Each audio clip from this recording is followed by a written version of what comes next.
Top news today from CMR. Brought to you by J. Michael Fashion for Everyone. Good morning, Sandy.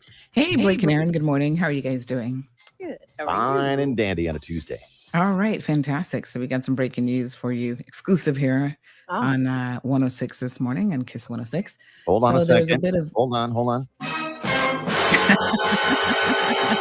What is the breaking news? Yes. So there was a bit of police action in the early morning hours today that resulted in a recovery of a gun, a police chase, and an accident.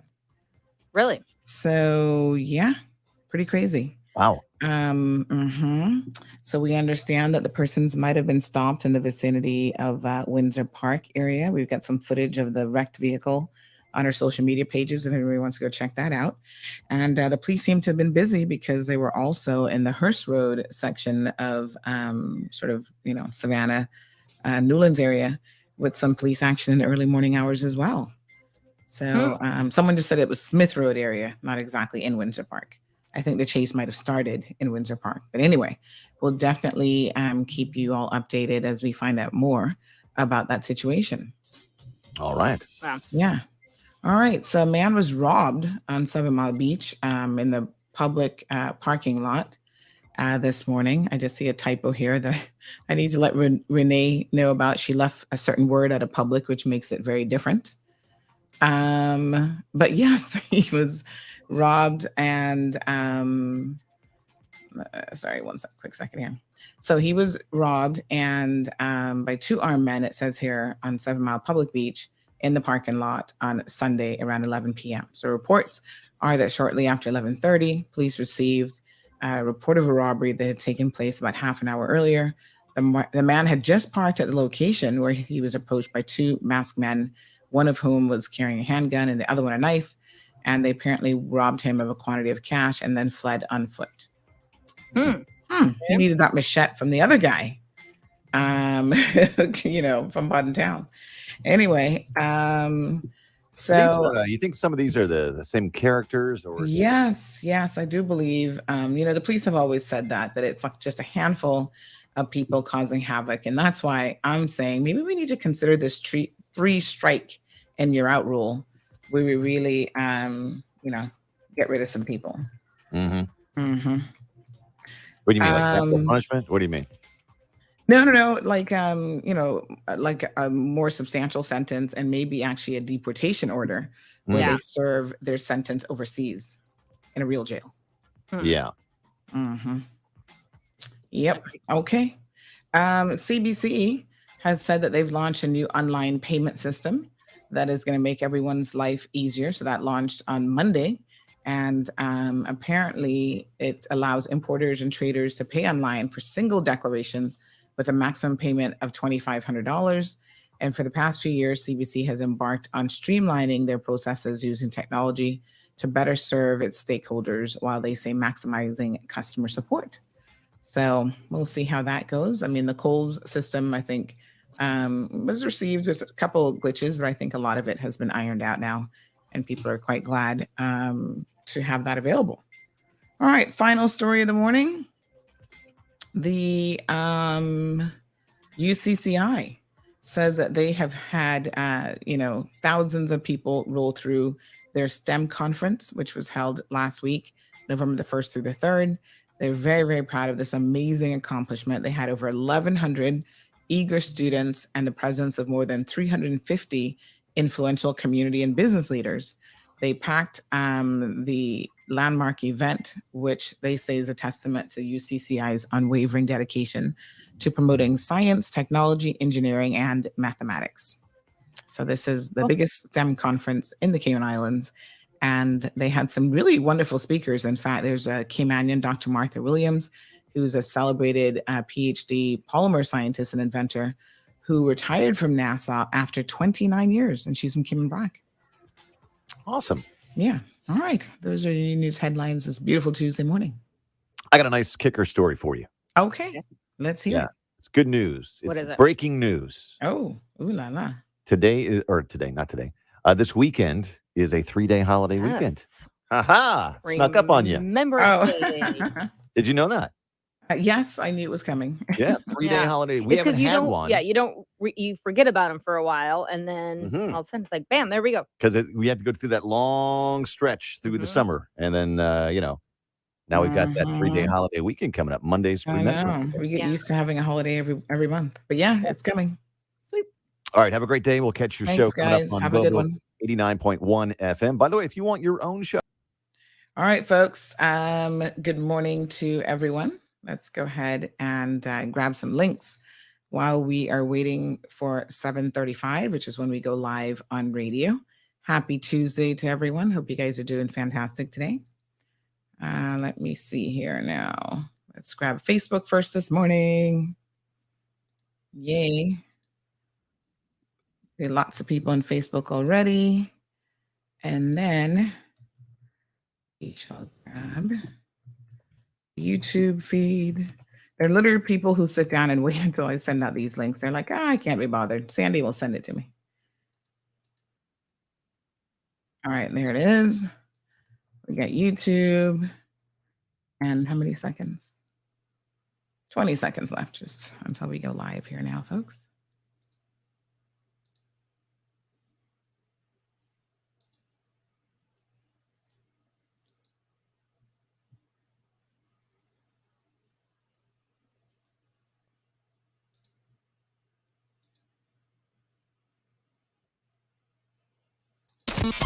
Bigger, better, bolder. The cold, hard truth is taking talk to the next level. Right here on Bobo 89.1 FM, Cayman's Community Radio. We are still spilling the tea. And committed to being part of the change that Cayman so desperately needs. Join Sandy Hill weekdays from 7:30 a.m. for Premier Access, Cayman Voices, Truthful Thursdays, and much more. Cayman's #1 talk show is now bigger, better, bolder, and more than talk. Getting results with hot topics, consumer reports, court exposés, and more. I've come to set the record straight. I've come to shine the light on you. Let me introduce myself. I am the cold, hard truth. Now, from the CMR studio in Grand Cayman, Live, direct. it's the cold, hard truth. Now, join the conversation on 345-936-2626. That number again is 345-936-2626.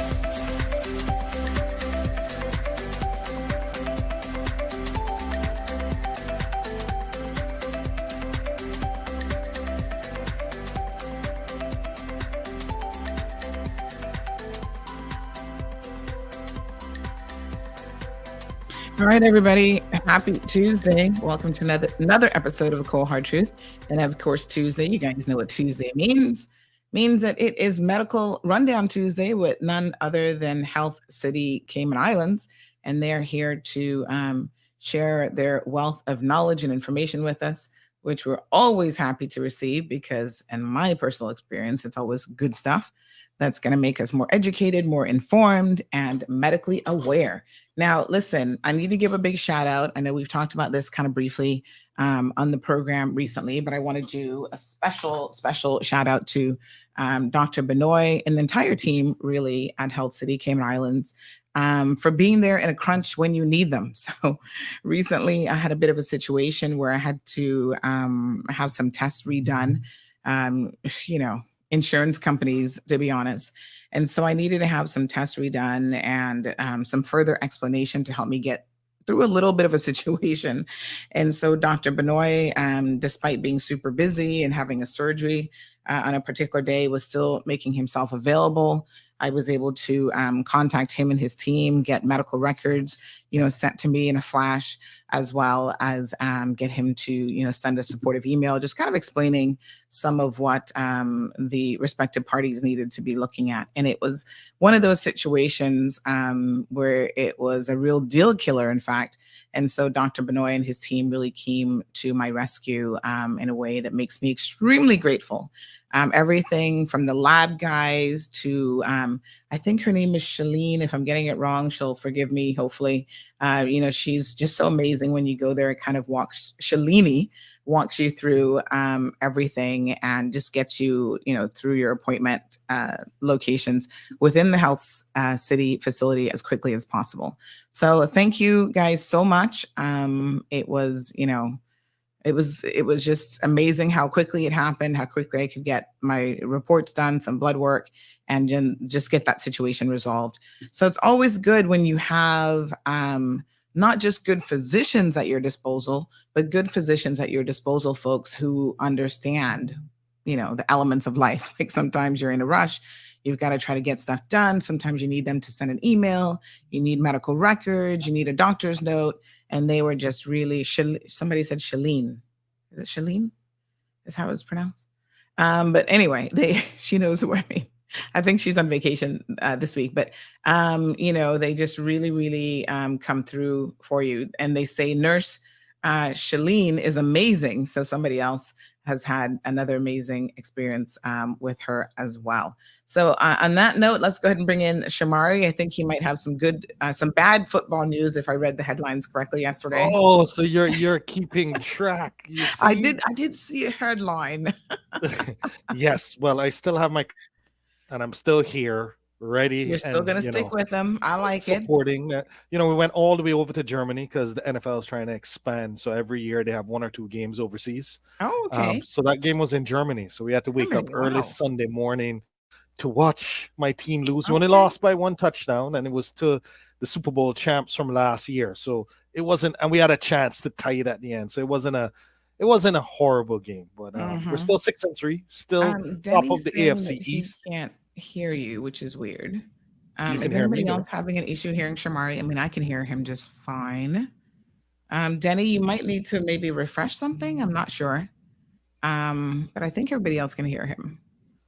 So yeah, Shalini. Is it Shalini? Yeah, Shalini. Yeah, she's amazing. Yeah, her name is a lot longer than that, but yeah, Shalini is that's a shortened version. Is what her shortened version of the name is, and she's actually the person for the executive health checks. So whomever comes through for the executive health checks. Oh, they're saying one second, Shamari. They're saying you're coming in low on the radio. So let me just pump up some volume here. Okay, let's try that. Okay.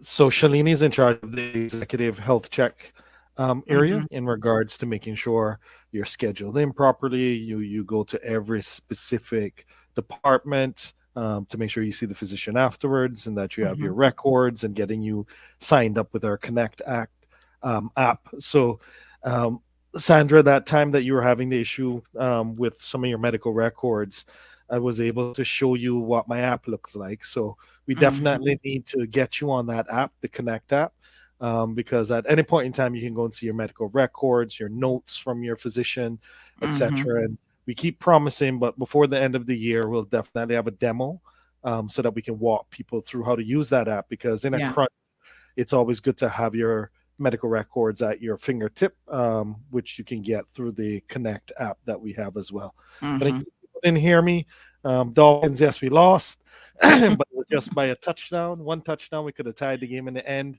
and it was against the Super Bowl champs from last year. So it wasn't a bad showing, and we traveled all the way over to Germany. So at least the German fans got a great game to actually see, even though we were on the losing end of that. Can persons hear me now, Sandra? I'm not sure. We're gonna just do a little refresh here. It's one of those things where I never change anything on my end, and yet, sometimes it seems like the system just doesn't want to behave. So let me just refresh, and then we'll go back in and see what happens. No problem. Yeah. Okay. Let's see here. Okay. All right. So Chuck is monitoring it for me. So let's see. He can hear you. All right. So maybe you don't really want most of Cayman to hear that Dolphins lost anyway. I'm just saying. Yeah, I was the person who made sure to come in and twiddle with the knobs and unplug my mic. But yes, Dolphins had a good showing, and I still have my cup, so all good. Yes. All right. Yeah, you got to stick but- with your team no matter what. Yeah. Well, I've been with them since. So just a little secret. My middle name is M, and it's just one letter because my father wanted to name me Mercury Morris after the 1972 Miami Dolphins running back, and my mother said, "I will have no son named Mercury." So the compromise is it's just an M. So it's Shamari M. Scott. So I was born with the Dolphins in my blood, you see. Oh my gosh. Now it makes sense. I totally get it.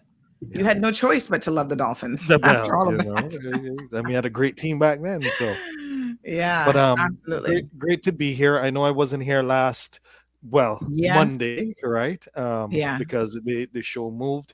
I heard it was a great show. So thank you for carrying that show. Obviously, you're more than capable of doing it by yourself. And you were also playing the Shamari hat back and forth, but that was good. Yeah, you were definitely missed, I will tell you. People are like, where's Shamari this morning? We need to get our Dolphin update. And we had one last week, so that was the funny part. But Sandra, today for Medical Tuesday, great day. We have two great pulmonologists that make our pulmonology team, Dr. Archita and Dr. Harsha. They deal with sleep disorders. They deal with diagnostic bronchoscopies. They deal with medical thoracoscopies, USG, CT guided procedures. And Dr. Archita also deals with critical care. So as we're always building out our departments, you would have known Dr. Archita would have been with us from the very beginning. And we were very, very pleased and delighted to have Dr. Harsha also join the team. And moving forward, obviously, we make sure that we're touching as many areas as possible within pulmonology. And for this month of November, we have a special promotion. But before we get into that, just wanted to welcome Dr. Archita and Dr. Harsha to the program so that they can give us and bestow all of their knowledge to us once again. All right. Well, they're no stranger. Morning, Sandra. Good morning. Yes, good morning. Both of them are no stranger to the program. It's so nice to see familiar faces. And, I just want to stress as well, I was talking a little bit about my recent experience of having to just double check some numbers and stuff like that. And, it's one of those things, the older we get, we just have to remain vigilant and be on top of our health. You don't think about it because in the mornings you get up and you go, oh, I feel pretty good. I feel fine. But your numbers could be indicating that you really need to prioritize your health. You need to prioritize your sleeping, getting exercise and other things. And, you kind of don't know that that's happening if you aren't aware of your health numbers. So, you've got to prioritize and make checkups a regular occurrence. And I can't stress that enough because the biggest thing is anything caught early. And sometimes you catch problems before they even really begin. Your body has a way of your numbers kind of creep up, whether it's cholesterol, blood pressure, so many other numbers that might indicate, your A1C numbers and so on, that you've got to really pay attention to, different things. And so I can't stress that enough, folks. Take your health seriously. No amount of money in the world, no amount of position in the world, no job, nothing can replace that. You want to be here as long as you can be and as healthy as you can be for your family members. So, yeah. So thank you guys so much for coming on today. So we're going to be talking again about lung cancer. Now, I know that we've touched on this before, but this is such an important topic, and it is Lung Cancer Awareness Month. So yet another opportunity to really highlight this very, very important topic. Yep. Anybody want to jump in? Good morning, no one. We were not sure you wanted us to start. Yes, absolutely. No, Sandra, we're here to talk about lung cancer awareness. I'm sure quite a few people do know this, but it is one of the most common cancers, rather the most common cancer in men and the second most common cancer occurring in women, and one of the leading causes of cancer-related deaths. So this is obviously, we don't want to start at a negative note and scaring people about it, but it is a very important health concern, and we want to be able to make people aware of it. As you know, our motto has always been raising awareness, reducing risk at the level of the community, screening for early detection, and then being able to treat conditions that can be treated. The sooner they're picked up, just like you mentioned a few minutes ago, the sooner you can address the problem and deal with it. So that is the motto behind it. Every year, internationally, Lung Cancer Awareness Month is observed in the month of November. And so we are here now, in what it seems to be the first week of November still, to be talking about it and making people aware of the risk factors and how they can be candidates for early screening. And then, of course, what we are able to offer them for it. All right, very good. I'm surprised every time I hear of the prevalence of it. I must say that I am very, very surprised because there's so many different types of cancers that exist. Is it really because people are still smoking and engaging in activities that put them at higher risk? Yeah, definitely. Smoking is the most common. I mean, it is the risk factor. I mean, common risk factor for causing lung cancer. But there are other risk factors also to cause lung cancer, like occupational exposure to a kind of dust, smoke, and chemicals, gas fumes. All these things can also lead to lung cancer. But definitely, smoking is the most important risk factor, I would say. All right. So accounts for some 11.4% of all new cancer cases and 18% of cancer-related deaths worldwide in 2020. Again, very, very shocking numbers. Constitutes 8.2% of all new cancer cases and 10% of all cancer-related death in both sexes in the Caribbean.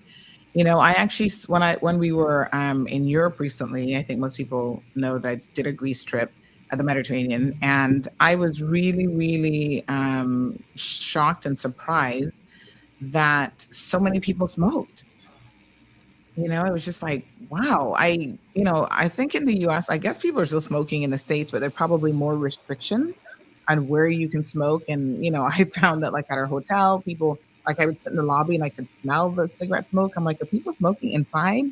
It seemed to me that, there are a lot of people who haven't gotten the memo that smoking is bad for your health in so many ways. And I guess maybe even by region, the prevalence of smoking certainly varies as well.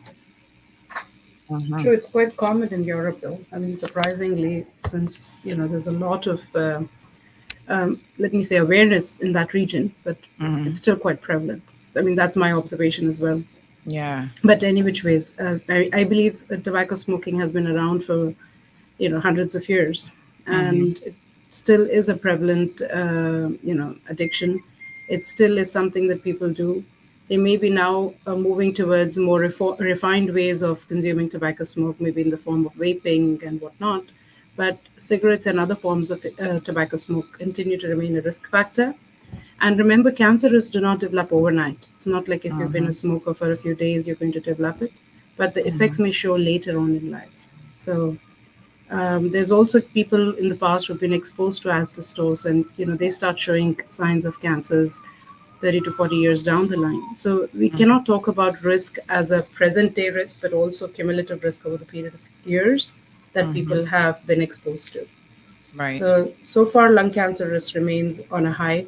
The prevalence of lung cancer is quite high. The detection rates may be very low, actually, as compared to the number of people who actually have it. They may be detected pretty late in the course of the disease. And hence the emphasis on early screening. Because when detected early, the treatment for lung cancer can have really good outcomes. However, advanced lung cancer can have a very high death rate and very poor outcomes. So detecting it early is the key to being able to help these individuals who are at high risk and identify them earlier in the course of their illness. Right. And tell us a little bit about how it develops. I see here that it actually starts in the windpipe or the trachea and can then involve the primary airway and the lung tissue. I mean, I cannot say that it starts that way always. So I can only say that they have mentioned that.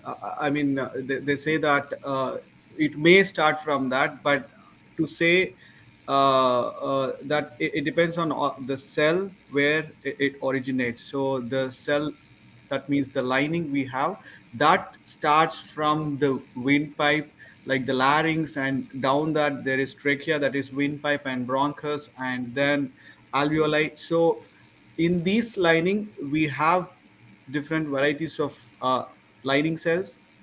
On that, I mean, these give rise to different varieties of lung cancer. So it need not be in the windpipe only. It can be in the periphery, like the lung substance itself, or maybe we say it as a mediastinum, or we say it as hilum. So there are different many locations, and it can invade many organs which is surrounded by the lung. Like the structures, like it can involve great vessels connecting to the heart. It can involve the esophagus, that we say the food pipe, I mean.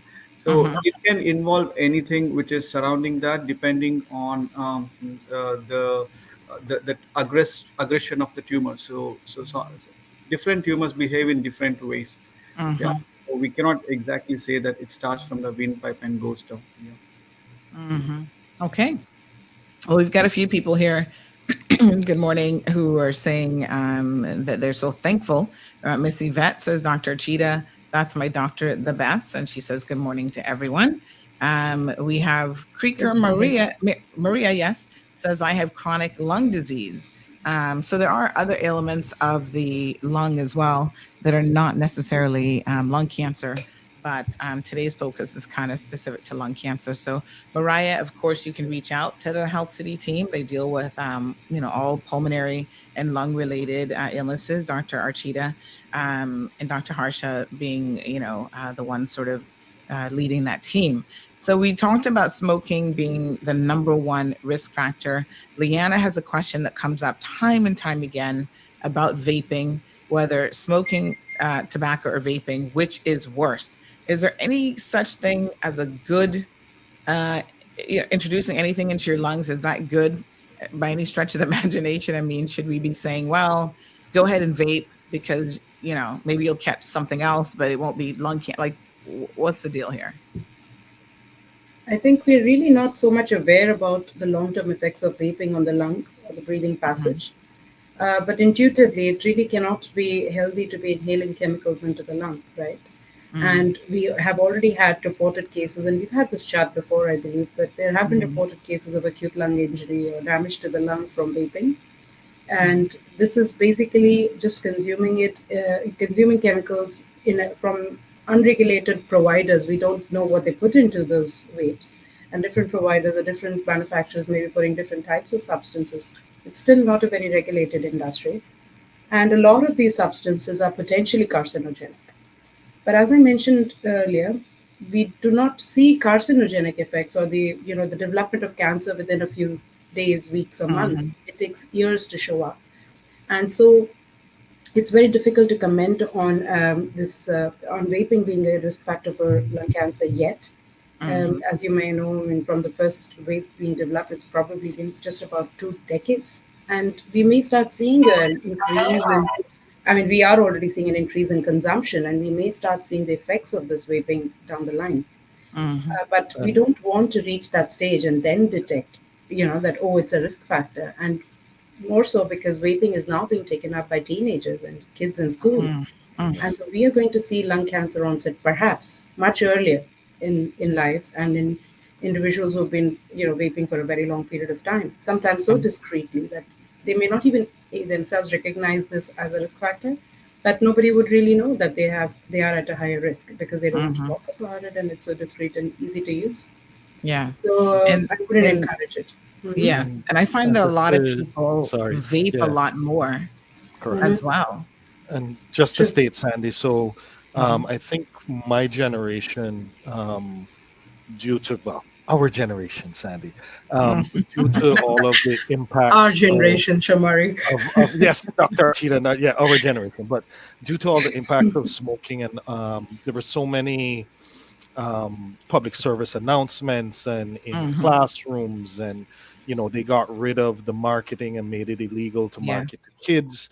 So my generation of classmates, it was minimal in regards to how many people actually took up smoking. Like I can count on one hand of the many friends I have, individuals who smoke cigarettes. Right now, some may smoke cigars, but it's still bad, but it doesn't have all of the chemicals perspective necessarily in there. But the one thing that I've noticed with vapes, this seems to be the beginning of that next wave of young people doing something that probably isn't good for you. Just based on the statistics that I was looking at recently, there was that portion that maybe 2-3% of high school students were smoking your regular tobacco and cigarettes, and then all of a sudden now, if you look at this younger generation, that number from a vaping perspective has jumped up to like 25, 30, 35% of high school students that are actually vaping. And this is from the US, not, and I'm sure, but if we did it here, the number would probably be pretty high as well. Yeah. And to your point, with a cigarette, it smells. You're actually lighting something that smoke that you can really see it is coming off. Whereas I've noticed persons who vape do it probably more often Yeah. than persons who do cigarette, because they don't have to go outside, right? You can have It's it right in your hand. constant, yeah. And it's like every 15 to 30 seconds, you're seeing somebody do that throughout the course of the Exactly. day. And I'm sure, as to Dr. Archita's point, that we may not start to see all of those negative effects now, but what about 10 years from now, 15 years Yeah. from now? Yeah. So to your point, it's Yeah. just not good to put it And in I your mean, body. even if, and I was thinking about this as well, even if there was a negligible benefit over traditional smoking, the fact that you're doing it so much, I think would probably sort of negate that benefit anyway. Well, I Because, think, yeah, and I think the issue is, if you have had long-time smokers who switch from the cigarette to a vape, maybe there's some benefit to that. But I think the issue is that we're starting to have a lot of new adopters who otherwise wouldn't have smoked, that are now taking vapes because it comes in cotton candy flavor and mango flavor. It tastes good. It doesn't smell. You can use it, if you have the long hoodies, you can, vape and Yes. blow it into your sweater when you're in classes and people don't see. Or don't really notice it. So I think we're going to have another issue on our hands. But anyway, before we lose people from the first half an hour, Dr. Archita and Dr. Harshit I want to add one thing on that. Like, sorry, go ahead, Dr. vaping is no way better than cigarette smoking, because even vapor, I mean, the way vapors produced, so it has carcinogens. That means it has chemicals which can cause lung cancer, definitely. So it is no way better than conventional smoking.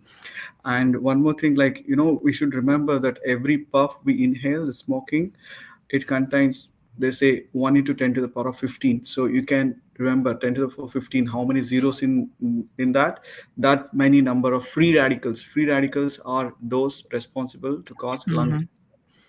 So that is why, so even we take a single puff, that can cause lung cancer. You should consider that way, rather than saying that, like, so it all depends on the individual. So definitely every puff can cause lung cancer.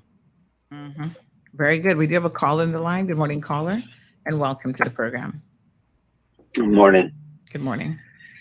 The comment about whether vaping would be better than smoking, I think needs to be examined carefully, because not everything that I see people doing that is described as vaping. I'm not convinced that it's actually vaping. I think they are exposing the substances to temperatures that are too high and it's actually more like smoking than they believe it to be. Mm. And so if you're truly vaping something, you're just turning it into a vapor. You're not actually burning the substances. That's the difference between smoking and vaping. When you're smoking, you're burning, extremely destructive. Vaping is not burning the substances. And I believe from just when you look at the things that people inhale, you see more material in the air than one would imagine would come from a vapor. I just wanted to highlight that point. Thank you so much. Appreciate that. Bottom line, folks, don't vape. I mean, I don't know how much clearer we can get. All right. So some additional risk factors include exposure to heavy metal compounds, asbestos, other chemicals. We have another caller in the program. Good morning, caller. Welcome to the program. Question or comment for a guest? Hello, good morning. Good My morning. name is John William Bello. I'm Yes. from Nicaragua. I'm have a case, but I want to consult it if you can help me. I went in Cayman Island. Okay, work as a sir. farmer. Oh, sir, we actually have some guests in the studio for Medical Tuesday. So, if we could probably get you to call back after 8:30. Okay, it's okay. Okay. All right. Thank you. Thank you. All righty. And Sandy, before we jump into the next area, sorry, just wanted to mention that before we lose people in the first half an hour, that for the month of November, Dr. Archita would have mentioned that we're doing lung screening. So it's $50 US as always, making sure that it's affordable so that people can be within the reach. It's our scan earlier, breathe easier. We would have done this promotion before and we continue to do it. That for $50 US, you can come in and get your low dose CT scan. However, you have to fit the criteria.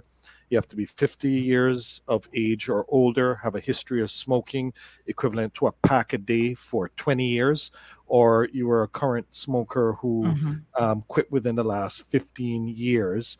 And you have to you really need to be within that criteria to be able to have the low dose CT scan. If it's normal, the patient care team will actually reach out to you and let you know that it's normal. If there's something that Dr. Harsha or Dr. Archita needs to just have an additional look at, then they will actually set up a consultation as a follow-up for no additional cost. So that's all within the 50 US. And you have to book before the end of November and have your appointment before December 15th. It's also 640-4040. As you know, you can call or info@healthcity.ky. So scan earlier, breathe easier, $50 US, get your lung screening, but you have to be 50 years or older, history of smoking equivalent to a pack a day for 20 years, or heavy smoker that would have quit within the last 15 years. All right. If I may add, you have to fit all three criteria, not just one of them. Yep. So that's an amazing offer that's on for this month. Okay, wonderful. All right, folks. Any other questions? Don't forget the phone line's open. 936-2626 is the telephone number. So we were going to talk about some of the additional risk factors. I saw a comment here from Leanna about how her cousin died from asbestos and mold, which was exposed. He was exposed to at the Georgetown police station after Ivan damage, and he never smoked. What's the impact of things like asbestos and mold on a person's lung health? Okay, if I have to tell, like asbestos, definitely, like here I see more people coming with asbestosis because they have been working in harbors and ships, ship crews, and usually when they are also, if they are working in a construction company, usually they are exposed to asbestosis. So asbestosis on long exposure can cause pleural plaques. We say pleura is a lining, which is lining, which is a layer lining the lungs. So it can cause plaques there, and also over the time the plaques can like become cancer. We say it as mesothelioma. So that is what. So definitely, asbestos has its effect on lungs and cause. We cannot say it as a lung cancer. We say it Mm-hmm. as pleural cancer. So which is a part of lung. Yeah, Mm-hmm. definitely. And about molds, I mean, there is no direct relation. Molds causing lung cancer, it is not very evident, but definitely inhaling molds can lead to chronic infections in the lung. So we say it as ABPA. There is an entity where patient can present like asthma-like symptoms and sinus symptoms, and so this may be a cause of. I mean, this may be because they are exposed to exposed to molds, or we say it as aspergillus, which is a form of mold. So if they are exposed to these, usually we see these molds even in wet walls. If the particularly those who are having pets, and if they have mats and carpets which are not well maintained, so usually these Mm-hmm. contain molds and fungus. And particularly because here more of I mean, many of the houses, most of it are centralized AC, and it can be present in the AC vents as well. So commonly we are exposed to the molds, so it can lead to chronic infection, but not necessarily the lung cancer, I would say. Mm-hmm. Yeah. Mm-hmm. Okay, very good. All right. So thank you so much. We see Miss Kathleen says that Dr. Archita is the best. We have a question here for Shamari that's a little bit off, but it says whatever behind Shamari looks like a dreadlock sticking out of his head, that's actually his treadmill. I believe it's a treadmill. Yes, It's an or an elliptical. elliptical. Yeah. Machine. I was going to say one or the other. So there you go. And I'm sure he's on it every single day. That's right. You notice there are no clothes on it, right? I know that's a good start. All right, so let's look at the persons who are at particular risk.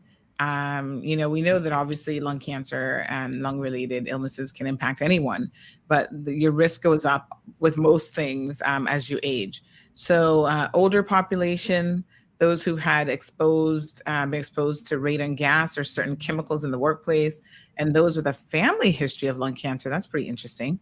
And persons who have received treatment for different types of cancers, because I'm guessing different types of cancers can spread into the lungs as well. Family history, can we talk a little bit about that? So people who have had strong family history of any form of cancer for that matter, including lung cancer, are usually more at risk. This would include having cancers in the immediate family, parents, siblings, or first-degree relatives. It is true also for lung cancer. Also, we see, of course, these are because of genetic predispositions. Also, we may see people cohorted in a family. If a parent smoked in front of you, and you were exposed as a child, and you continue to remain hooked to the habit of tobacco smoking, you're also more likely to develop lung cancer, right? Because of the smoking risk itself. But also remote or secondhand smoke exposure from somebody in the family who has smoked may increase an individual's risk for lung cancer, and of course a genetic predisposition. Interesting.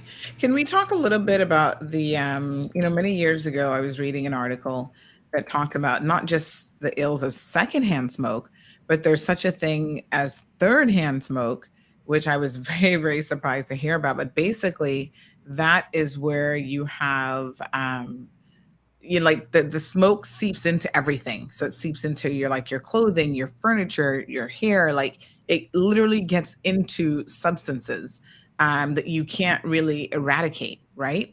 And so there is that, the soot actually gets on everything as well. And that is something that impacts people, especially, small children, their risk for all sorts of illnesses. Can we talk a little bit about not just to the harm, not just to the smoker, but to other people around them as well?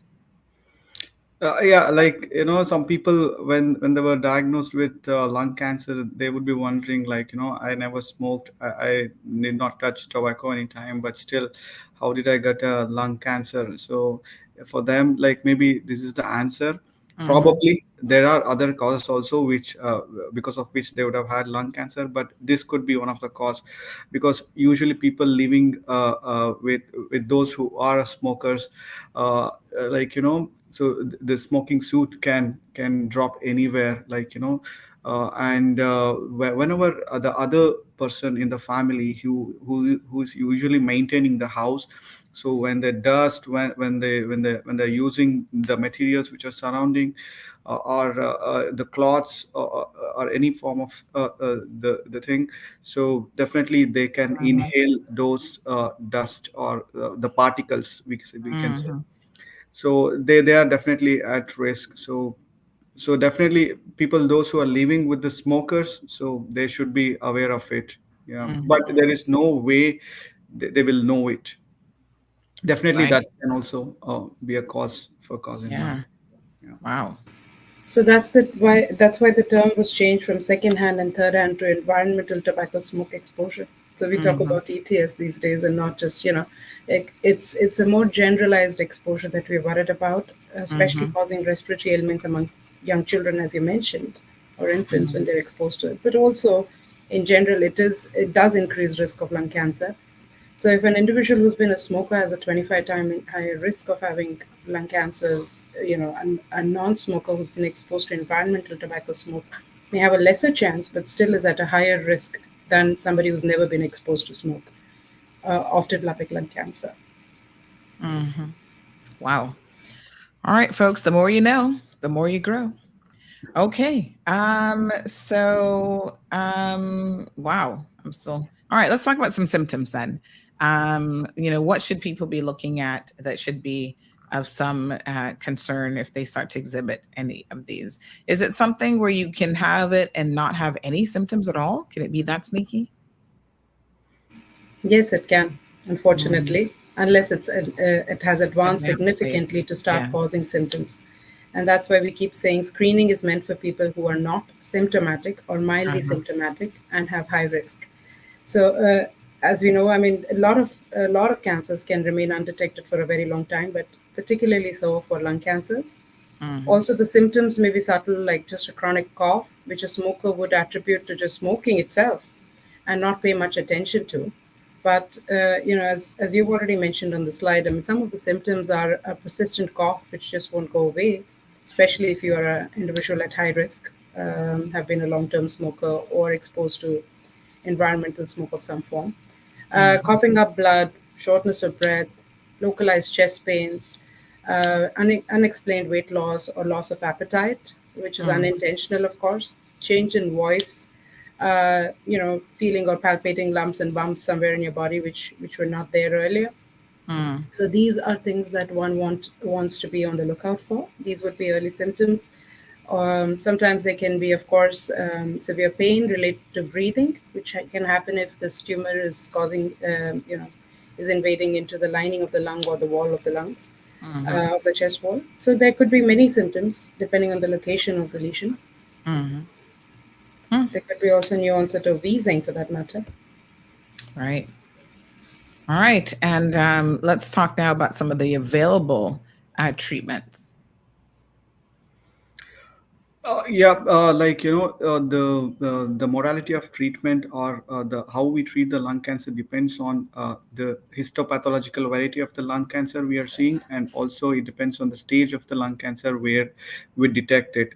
So these are the two things which decide the treatment. So we have many treatment options, like the tumor itself can be resected if it is Mhm. presenting at an early stage. And as I told you, there are different varieties of lung cancer. Like we say it as small cell lung cancer, we say it as non-small cell lung cancer, adeno cancer, large cell tumor. So there are different varieties of lung cancer, and like some of the tumors respond to radiotherapy very well, and some of the tumors need a combination of chemotherapy and radiotherapy. And like nowadays for advanced stages, we have the biologics, or we say it as immunotherapy. Mhm. And usually it is a combined approach. So we decide, there is a multidisciplinary approach where we decide about a case, and see what best can be done to that patient depending on the staging of the disease. So it is not like there is one particular treatment for one lung cancer. It is a combination of all the things which are available. And as science and medical science progresses, we have what we know as more individualized approach to treatment of any disease, particularly lung cancers as well. But before we talk about treatment options, Sandra, as physicians, as pulmonologists, I'm sure Harsha and I are very keen to also talk about diagnostic options as to how do we actually approach these individuals with lung cancer. And so, as we mentioned, if somebody presents with symptoms, usually they go to their doctor and they may be advised an X-ray or a scan of their lungs or a CT scan of their lungs, or they may directly approach a pulmonologist where they are then subjected to further evaluation.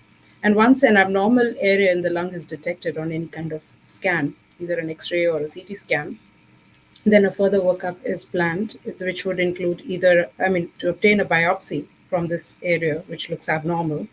And that could be done either by means of a bronchoscopy, which is a camera going down into the breathing passages and into the lung, or it could be done by an external approach using image guidance like a CT scan, or sometimes rarely an ultrasound to reach that area to biopsy it with a needle. So these are the diagnostic approaches. There's also other approaches like thoracoscopy and other ways of diagnosing tumors in the lung. And once this diagnosis is made, the sample is sent off. Once the biopsy is taken, the sample is sent off for a detailed pathological review. And as Harsha mentioned, depending on the type of disease or type of tumor we are seeing, a treatment plan has to be made. Certain complex markers are sent off. There's so many advancements in oncology these days. Certain complex markers are sent off, so we know if there's any targeted therapy we can offer the individual. And if we also have to stage the disease thereafter to see where it's spread, and then plan the treatment. Yeah, I'm just elaborating on not just the treatment, but how the entire approach to diagnosing and dealing with somebody we suspect with lung cancer. All right. Very good. Wow. Fantastic. 936-2626 is the telephone number if you have any questions or comments for our guests today. All right. So again, the lung cancer screening available for the month of November. $50, I think, is a fantastic deal, obviously. And anyone who meets the 3 required criteria, make sure that you reach out to Health City Cayman Islands. Anything further on the lung cancer special, Shamari? No, just that you can reach us at 640-4040 or info@healthcity.ky to make sure that you take advantage. You need to book it before the end of November, so you have another 3 weeks, and then you have to take the appointment before December 15th. So once again, $50, and that's US, right? To come in once you meet the criteria to be able to have that screening. Okay. All right. Besides, Sandra, sorry, yes, may I interrupt? Yes. Okay. Now, just to emphasize, I want to get the message across correctly. Although we can do screening for a lot of people, it does not make sense to screen everybody. There are strict international guidelines which tell us who are high-risk individuals and who should be screened. And so an individual has to meet all 3 criteria. I feel very unfortunate when somebody who's very young and who's only smoked for a few years comes in for a lung cancer screening. And even though this is a low dose or dose modified CT scan, it's still exposure to X-ray radiation. And so we want to offer this, and there are strict criteria which say we should offer this to individuals who are at high risk. If a younger individual or somebody who does not meet the criteria has symptoms, please feel free to come across and talk to us or come and visit us, but do not randomly undergo a scan just because it's on a promotion. Please come and see one of us and we can guide you in the right way, or even plan something like this, like a scan, but not if it's truly indicated. All right. So that's something I want people to understand, that they have to meet all 3 criteria to undergo a CT scan under the promotion. And if you have symptoms, of course, feel free to discuss if you don't meet these criteria. And it's really important. I was just going to say that the best thing that you can do if you're a young person, instead of running in trying to take advantage of this promotion, is just to quit smoking. That's the thing that will help you the most and help to reverse, so tell us what's the benefits really of quitting smoking and how quickly people can reverse a lot of the damage that they've caused to their lungs. So quitting the smoke will start showing benefits very quickly. I'll let Harsha talk about it in detail. No, yeah, you can go ahead, ma'am. Yeah. No, I was just talking about it can start showing benefits in terms of how you're doing it with your lung health, how often you cough, or your carbon monoxide levels in the blood. They start showing an impact immediately, heart rate coming down, blood pressure improving. But there are, of course, long term benefits about reducing cardiovascular risk and reducing lung cancer risk. I believe Harsha may have more figures, so I'll let him talk about it, and I can always, interject in between. Yeah, I mean, because we are talking about lung cancer, I don't say that we can reverse anything by quitting smoking.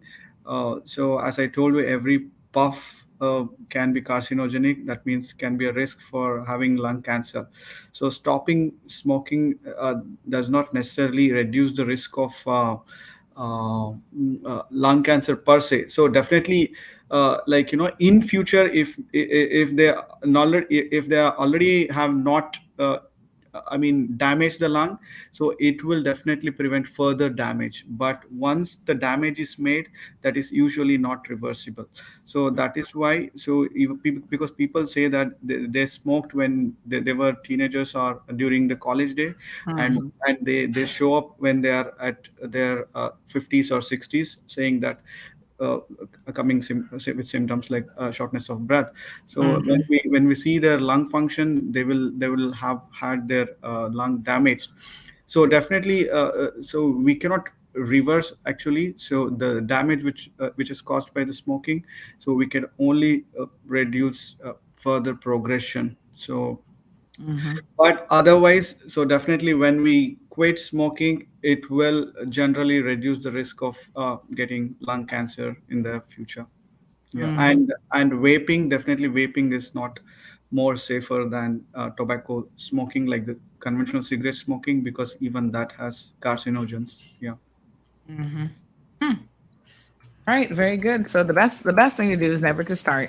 But if you have smoked already, there's still hope for you That's true.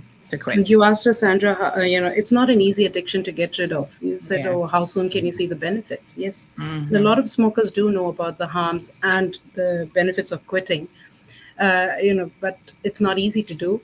And hence, they need some kind of a support. It's always Mhm. best to talk to your general physician or talk to us, one of us here, to help you through with this process. There is data worldwide which shows that people who take some form of assistance in trying to quit are Mhm. 3 times more likely, in fact, to actually quit than Mhm. somebody who's trying it on their own or trying to go cold turkey. I'm not saying that they're not successful if they try those approaches, but the chances that they will be successful and stay away from smoking is less than when they go through a structured approach or with some help. Mhm. So, as you know, I think we've talked about it. Health City is also promoting and supporting a freedom from smoking program, Mhm. which where people can enroll for free sessions, weekly meetings, and a support group to help them quit smoking. And this is all obviously offered for free. And they can reach out to Jennifer. Jennifer Webb is the one who's running this program for us at stopsmoking@healthcity.ky and seek help. There's nothing wrong in looking for help or assistance in quitting something which is so difficult to actually give Mhm. up. So, and hence, in order to promote that, we have the Freedom from Smoking program for individuals who are finding it difficult to quit on their own. Mhm. And it is a real addiction. I mean, I've seen people, really, really struggle with it. So the professionals are there, folks, to give you whatever assistance you need to try to be more successful because, it will definitely pay off if you're able to quit smoking. All And right. Sandra, Yes. just to mention that's why we're really concerned about the vaping as Hmm. well, because it's the nicotine in the Hmm. cigarettes that really makes it so difficult to stop. And with the vaping, it has nicotine that's included as well, right? Hmm. And let's say in the future, if for whatever reason vaping was to become illegal and banned, because of that nicotine that's needed, people might even switch over to smoking and the burning of all of those chemicals as well. But to Dr. Harsha's point, vaping isn't necessarily the better for you. So, Hmm. from a young age, let's try and not start so you don't have this lifelong battle of trying to get off these addictive products. Yeah, like, I had a patient who she was saying that she wanted to quit smoking. Then she switched to vaping, and now she's finding even more difficult to quit vaping. Actually, she is not able. So she has enrolled in our program. So that's why never take vaping as an alternative to quit smoking. There are other forms where they can quit, because we have to give them nicotine replacement, because all of a sudden if they quit smoking, definitely it will have its adverse effects. So it has to be done in a gradual manner, and they have to be well supported. But definitely, because there is a lot of promotions going on for vaping also, so that's why they should not themselves switch to vaping. So that would not be helpful for them. Yes. And it's also, I was saying this to someone recently, both cigarette smoking and vaping. There's a bit of a, in addition to like the chemical addiction, there's also like an oral fixation where you're used to just doing this all day with your hands. And the person I was talking to who switched from smoking to vaping, she's like, you know what, Sandy, I never even thought of that, because she's a very nervous person. And I find that what's probably going on with her is she constantly needs to do something with her hands. And so the smoking was there, and then the vaping, which, is done a lot more, is something that she's constantly, and I'm like, just, give me your vape. And she found it so hard to disengage from that vape for a weekend. I took it from her, and there was no vaping for like 2 days, and she kept begging me, can I have it back? And I was like, no. I think she probably started back after the weekend, but in any event, at least for that weekend. And she said, she really got to realize how addictive it was, because she was constantly thinking about it. And it was like really, really hard. She was looking for where I hid the vape. So she was like, looking, it's in her bag. Where is it, Sandy? Just let me get one hit. And I was like, no. So it is a true addiction, is the point really that I'm trying to make. So folks, again, the smoking cessation program is available to you. Please reach out to Miss Jennifer. It might be the situation where you've got to do the program twice to get through it and to maybe quit. But you know what? They're going to be there. They're going to be supportive. And more importantly, it's a no judgment zone. You have other people who are smokers, maybe some previous smokers who are going to be there for you. And, just really sort of be as supportive as possible to get you through this. And Sandy, just to mention, there's actually a free information session today. Tuesday, 7th of November, 5:30 to 7:30. Oh, perfect. So you can still, the same email that you gave, you can email to see how to get to that session. And free classes are from Tuesday, November 14th through 19th of December, 7:30, Cayman Hart Fund Office. That's 10 Pasadora Place, 94 Smith Road. But you can definitely email the stopsmoking@healthcity.ky, or you can actually WhatsApp 525-2095 to be able to see about that free information session today. And then you can also enroll for the free classes starting next week through the second week in December. Wonderful. All right. Thank you so much, Shamari. Really, really appreciate it. Thank you to Dr. Archita and Dr. Harsha, both part of the pulmonary team there at Health City Cayman Islands, looking out for you and your lung health. Please give them a call if you need to discuss anything, even if you're not going to take advantage of this particular offer for Lung Cancer Awareness Month. Contact them anyway if you are a smoker or vapor. Can vapors also go to the Freedom from Smoking cessation program? Yeah, definitely they can. Yeah. Okay. All right. So there you go. All right. Thank you guys so much. We really appreciate it. Thank you, Sam. Sandra. Have a great one. All right. As Have always, a good Sandy, one. thank you with my dreadlocks in the back. Yes. I love it. Show Marley as somebody actually WhatsApp me. Oh my gosh, that's a classic. That's a classic. All right, folks. Show Marley and the rest of the team at Health City Cayman Islands 640-4040. I'm there to assist you in any way that they can. All right, folks. I should tell Shamari that my mother-in-law, she's since left, but she has been singing the praises of the good folks over at Health City. When she came, she went and took advantage of one of the special offers that they were having for the seniors month, and she did her senior checkup. And I mean, she was just blown away by the treatment that she got there. And I was thinking to myself, I should get her to do like a little testimonial before she leaves. But anyway, she left last week, Wednesday, on to see another son and another set of grandchildren.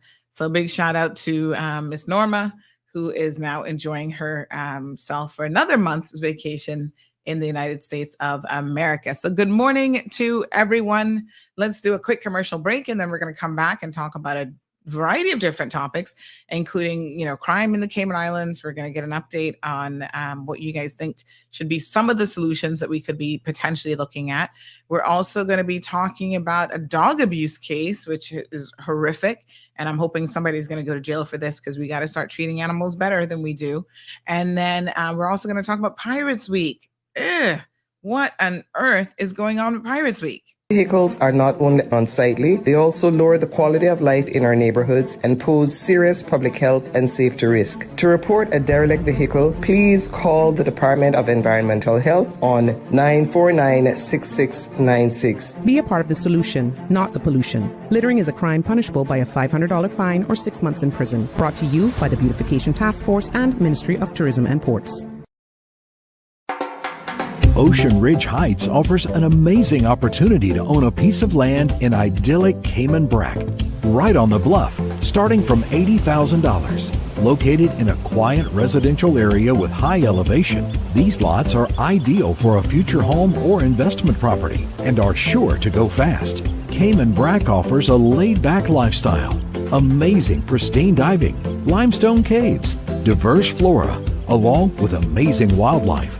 Inquire about the owner financing options so that you can secure your piece of paradise today. With only a few lots remaining, these are sure to go before you know it. Contact Crichton Properties today on 345-949-5250 or info@crichtonproperties.com.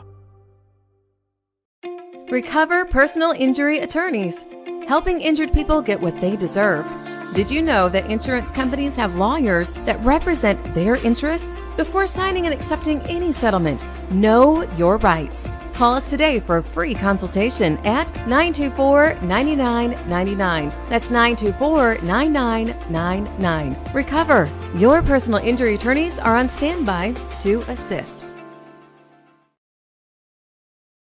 All right, folks, welcome back. 936-2626. Phone lines are open this morning. How is everyone doing? So you might have seen some video footage this morning that we posted of what someone says was a police chase that happened in Windsor Park. It looks like they probably came out of Windsor Park, but then it ended up like on Smith Road, is what I'm understanding. So let me just show you guys some of the footage here, honey chill. I mean, the police were chasing them, and I guess they ran into a truck. Someone said it was like a Honda vehicle. And they did recover a gun, is what our sources have informed us. So again, remember, folks, the police don't tend to share any of this with us at this early stage. They have to take time to write a press release and do all this other stuff. We get it off the streets, like bam, as it happens. And we deliver to you as we get it. Now, like I said this to somebody the other day, and they kind of laughed, right? I said, listen, take it with a grain of salt that we're probably about 97% accurate. No, I'm never going to say that we get everything spot on and we're 100% accurate, because that would not be the truth. And remember, we're truth tellers around here, honey Jill. So look at this. Nosa. This truck got all mashed up. Oh my God. What hit this? A Honda hit that? Wow. And let me show you what else. Hold on. Somebody else sent me some additional footage. I was just like, whoa. We've got video footage here. Let me see. We got some more. So this was literally right by Smith Road. We see an ambulance. Hold on. Let me just take this one. Big shout out to all of our roving reporters who send us this stuff as and when it happens. Because, honey child, we know exactly what's going on in the community thanks to all of you keeping us updated and in the know. People always say to me, I think people think that I have some kind of, what would you call that machine? Like a teleporting machine They're like, girl, how do you get all this stuff? How are you always there? And I said, the beauty of it is I don't have to be there because we've got such amazing members of the community who will send me stuff when and if they get it almost in real time. And so have a look at this. This is some video footage from the same incident there on, let me take the picture down. The same incident there, we see ambulance, looks like a couple ambulances on location. Police, of course, would have been there as well. I need chill, what a mess. And then here's another image of the incident. Oh, so we had a fire truck, looked like fire rescue was there, and one police, it was kind of hard in that other one ambulance, and then we've got police officers. So right there, this is the intersection on Smith Road, like right by, what's that building called again? Where Dr. Lukloy's office is. So almost right across, it's like the roundabout, the little mini roundabout that's right there. Yes, honey, chill. And then other people are telling me that there was another incident in Newlands. So this allegedly occurred, this police chase, around 4:45 a.m. And then someone says there's one on the bypass when I was walking this morning with a silver Honda Accord. So it looks like it might have been multiple. I don't know if it's the same police chase or multiple police chase, or we'll flesh out those details. But this one says early this morning they sped down the bypass and went to Hearst Road. Wow. So let me just confirm if they were actually chasing the Honda. So the other day, someone was asking me to give some feedback on remember when we first got this new licensing, what are these called?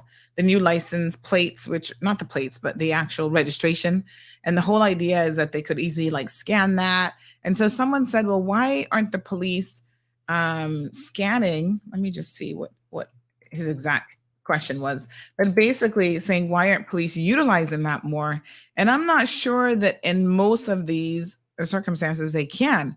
So this person said, Sandra, some years ago, Kurt Tibbetts had the license plates and windshield stickers on cars updated and was to allow the police to trace the live movement of vehicles. Why isn't that program being used? Now, I never understood, and I stand to be corrected here, but I never understood that it was going to track live movement. I always understood that if you, were stopped, they could quickly get information by just scanning that, sort of getting almost real-time information. But how would you track that? How would you track that live? I'm not really too sure exactly how that would work. Does anybody remember what we were promised? Could be that it was never delivered, but what were we promised in relation to those updated stickers?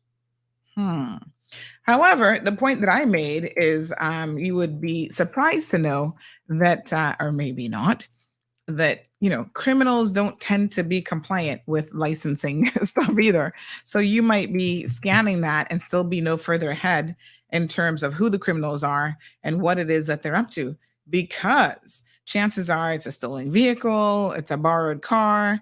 Their grandma would claim that she never knew that her little no good grandson stole the car to go commit a crime. Good morning, caller. Morning. How are you? You see the tunnel there by Camana Bay? Yes. They have the cameras on the mounted on the side of those on that tunnel, and when you drive past or in through the tunnel, the camera reads your license plate. Okay. And it measures how fast you're going, and it identifies the car by the stickers on and the plate on the car. Okay. That's the extent to which it can be done. It's not like real time GPS, no matter where you are. No, but just that because I remember this discussion well, because when it was being proposed, there were only a few of the cameras and being proposed to be put up. And the question was whether this would be this type of tracking. And I remember having an exchange in which I said to the chief officer who was on the radio that well, all would have to happen in order to increase the tracking is to increase the number of places in which you scan. So if you have a camera at every junction, then you're tracked at every junction. That's the extent to which it can be done, other than a police officer with a handheld device at a whatever random location they decide to do it. But that's the extent to which it can be done. Okay. Thanks very much. Appreciate that clarification. Yeah, I couldn't quite remember all of the details of that. So appreciate Denny and his memory. So yeah, I mean, the other thing, I'm just trying to sort of have a think about this. You know, we have CCTV cameras that sometimes are operational, but it still requires, it's not something that's like a real-time thing where it's going to happen in 2 seconds. It still requires someone going after the fact, after a crime has been committed. So I think this individual was suggesting, oh, in the midst of a criminal activity, we could stop the person, kind of, you know, catch them red-handed. And normally that just isn't the case. It tends to happen afterwards, and they have to scour through, you know, a lot of security footage and CCTV footage in order to pinpoint these vehicles and to, you know, build a case from there and be able to arrest. You know, I'm thinking of a couple of cases where they have put the evidence forward in court, and that was the case. Caller, good morning. Morning, Miss Sandy. Hi, turn down your radio in the background for me, please. Yeah, no problem. Okay. Leroy speaking. Hey, Leroy, morning. How are you? I'm all right, darling. Okay, Those good. license plates that they came up with, they are so easy to steal. The actual registration stickers or the plates themselves? The plates. Okay. You can just crack the bottom part of that plate off and slide it out. The old plates, they were so much better. Because you had to come with a screwdriver. Me, when I had my car, I used to put them out with an Allen key. So I don't understand that 1.5 million that Kirk Tibbetts and his PPM went and waste to buy this system. It was just a waste of money. What a mess. And if you don't believe me, you can bring any vehicle you want to me, and I'll take your plate off and show you how quick I can do it. I can do it in 2 minutes. Well, they always fall notch in the rain, so I have no reason to doubt you. Thank you, caller. I can take it off in 2 minutes. I just gotta snap that and slide them out, and I can change another plate, and I can do a robbery, everything. All right, my dear. The police have spent, I think it was like $200,000 on these scanners. And they even registered one of my cars, and it came back. It shows the color of the car, the make of the car, the year of the car, the insurance, if it's legal, if it's up to date with licensing. But I have never seen them use it since maybe about a year ago. Okay. It looks almost like a little scanner used in forces to scan items. Yeah, so I don't know. I mean, maybe they don't want to do no work, so we leave them to that. All right, my dear. Thanks very much. Appreciate it. 936-2626 is the telephone number. Interesting. Okay. Good morning, caller. Me again. What the caller is saying is that any license plate, including these new ones, can be removed. But what the part that he's overlooking is that when those new license plates are properly installed and you remove them, There is a sensor in the plate that gets disabled. So when you go through the camera can tell the state of the chip in the plate and that it has been tampered with. Now, okay, say that to me again. Hold on, let me process this now. You're saying that if the physical plate, not the little registration sticker, but the physical plate is removed, and placed in another vehicle, these cameras can tell that? They can tell that the chip has that the license plate was installed and uninstalled. Technically, what you're supposed to do is to go and get a new plate, because the chip that is in the plate, because it's not just the sticker on the windshield. There's a chip in the plate, and when you install that, you flip a switch, I think is how it works. And so when you uninstall it, you disengage that switch, causing the state of that chip to change, so that when you go through a camera and the camera reads it, it can tell that happened. They can't say like, well, the only how they can know that it's gone onto the wrong car is just by the camera actually taking a picture of you. They can see, well, it's registered to a blue Honda, but it's on a silver or whatever, right? By the actual image that's taken at the time that it goes through the scanner. But the point I'm trying to make, however, is this: he's saying they're easy to be removed. All license plates are easy to be removed. But what you can't easily do is you can't undo the state of the chip when you remove the plate, which is can be read by the mobile scanners that the police officers have in their hand, or by the cameras designed to read the plates. Now, how many of the cameras read the plates? I can't answer that.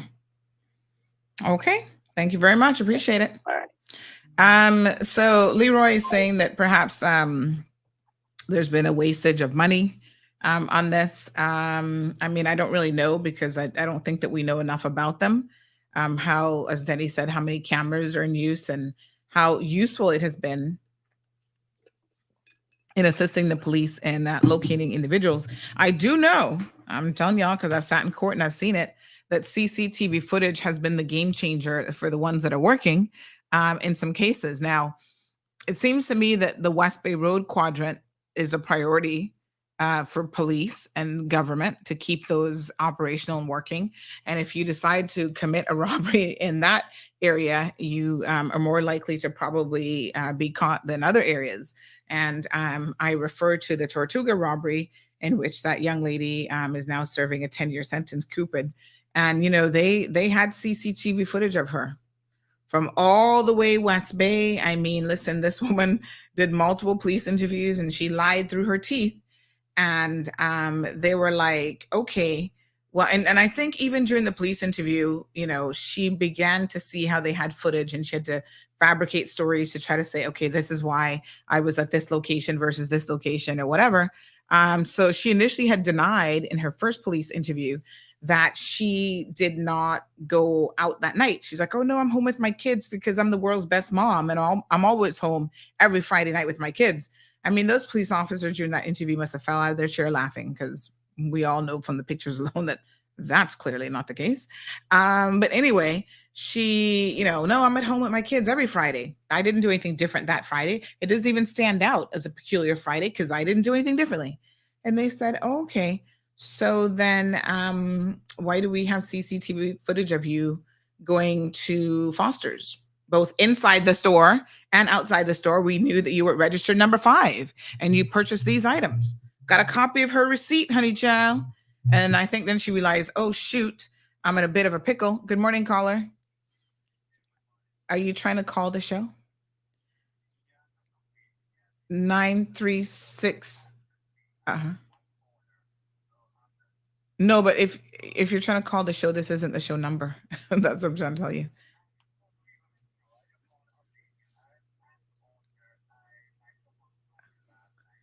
Hold on, honey. Let me explain something to you. I'm on live radio, so listening to you means we're gonna have dead air on radio, and the radio is gonna disconnect me. That's what I'm saying. The best thing for you to do is to call the show number so that the show doesn't get disconnected from radio. 936-2626. 936 Bobo. Okay, dear. Thanks. I'm surprised I still have to explain this to y'all, but anywho, 936-2626. Let the whole Cayman Islands hear what y'all got to say. There we go. Was that him calling back? It only rang once. Don't be shy, honey child. All right, Leroy, give me 1 second. Let me see if we can get this caller back. 936 Bobo.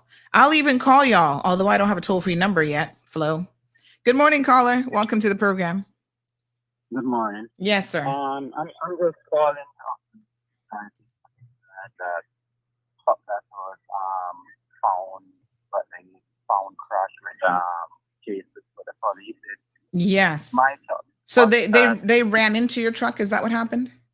No, the truck was stolen. We were at a location and parked inside at Prospect Point, and the person walked in the yard and drove away the truck. Called the police. I called the police and alert the police about the truck was just stolen a couple minutes ago, and give them all the details of the truck. Okay. And that the truck is And when was the car? When was the truck stolen? When was that? About 12 o'clock. Oh, so it was stolen about 12 o'clock last night. Yes. It was stolen Okay. from Prospect Point. From Prospect Point. Okay. So you called the police and notified them that it was a stolen vehicle, and what was their response? Because, as I said,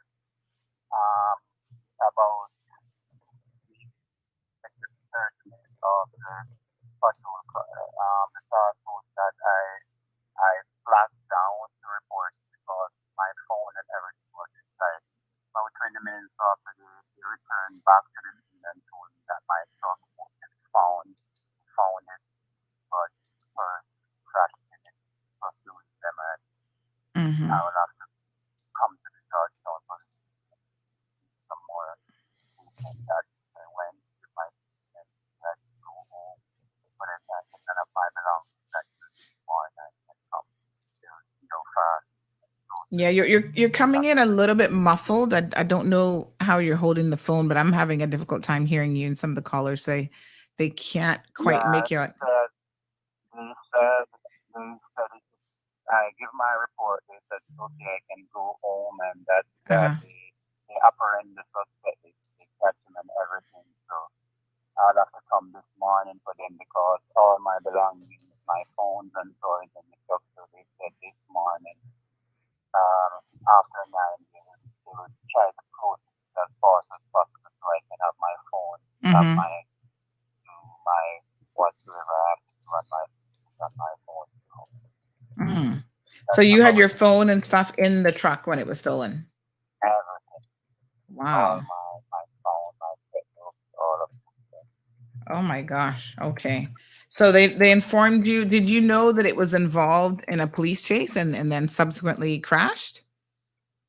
I know that the crash, they told me it crashed. Okay. I know they found it, but I don't.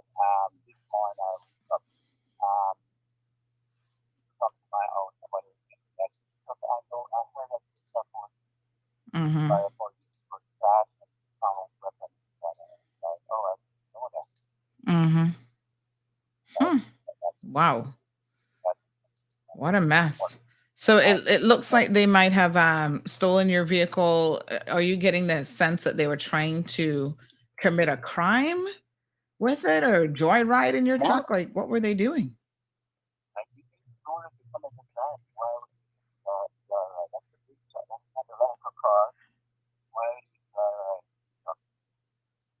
I still can't quite make out. Gosh, I don't know what's going on with your audio, but just try to say that. I said I don't think it's a joyride. Why is somebody stole a truck for a joyride? I don't know, my dear. So they were probably up to something more criminal than that. Yeah. I just you know like the police. Yes. But I just want to clear up that. Yes. Thank you so much, caller. It's my company vehicle, and I don't want people have the wrong understanding of that. Yeah. Yeah. No, it was stolen. We get it. It was stolen and then police chase and crashed. And so you're the victim in this situation.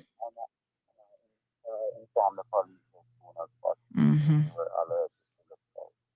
Yes. That leads towards that was a main continuation for them to operate that way. Mm-hmm. A weapon is also what I'm done. I'm in the job for that one. Mm-hmm. All right. Okay. So that's it, fine. Yes, sir. Thank you so much. We appreciate the update. All right, my dear. Appreciate it. Somebody said he might have been on speakerphone, and you know, some of these speakerphones not really the best, but we had a little bit of difficulty hearing him, but I think we got the gist of the situation. Look at that, folks. Real-time updates from the victims themselves. My goodness. So they stole his truck down Prospect Point, and then looks like they were up to no good with it. Ensued, a police chase ensued, crashed the vehicle. Man, and I tell you what, that vehicle looks mashed up, honey chill. What a thing. I mean, look at this poor truck. Wow. Oh my gosh. The front end, the door. I'm like, how the heck did the door get such damage as well as the front end? Whoa. And then the windshield. So I'm supposing that the police have apprehended this individual and have them in custody after that police chase. We were being told again that a gun was recovered during this incident. And this man is saying he left his poor wallet in the car and everything. Don't leave your wallet and phones in the car, honey child. Sometimes I have to make more than one trip to ensure that, you know, I get everything out, because these old criminals, they be taking everything. So, whoa, I tell you. Ay. All right. Let's see what else is going on.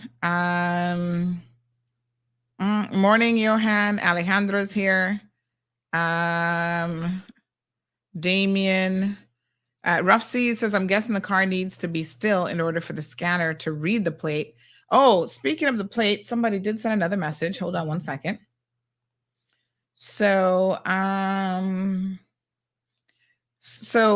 someone issued, who's in the know, has issued this further clarifying comment. So they're connected to the system. They said, there has been some misunderstanding about this. So this was the initial comment about the license plates and windshield stickers on cars. Why isn't that program being used? So here's what the person said. There's been some misunderstanding about this. It's not the case where police can live track the movement of a vehicle. There are gantries being placed at various locations throughout the island. Only a couple have been installed so far. Only when a vehicle drives past that gantry will it scan the plate or coupon to check whether the vehicle is current in its registration. Yes, there's a log of all activity, i.e. the system can be accessed to see what vehicles pass through a particular gantry, in effect, quote unquote, tracking a vehicle. But the key thing to remember is that these gantries aren't placed every few feet, but rather some miles apart. The data collection by these gantries is protected by the appropriate legislation. And then the comment about Elio, it says, if I remember correctly, there was supposed to be an app which would allow you to renew your registration. I think Elio was the government MLA that was overseeing it. This person says, I have no knowledge of this. Perhaps they're referring to the online renewal process, don't know about an app. So that doesn't seem to be the case in terms of the app. All right. So I'll forward this to the specific individuals who have asked these questions, because, you know, hey, the more we know and the more informed we are about how these systems work, it is our money after all that is being spent, the better off we will be. So yes, hopefully we're all on the same page. So this other person says, good morning, Miss Sandy. Not only are the plates easy to steal, but the system for the plates was an absolute waste of money and time. The old system took about 3 to 5 minutes to register a vehicle for the first time. versus the new system that now takes anywhere from 15 to 30 minutes or longer to do the same thing. So from the perspective of time saving, this person says, well, it hasn't saved us any time. In fact, it's costing us more time.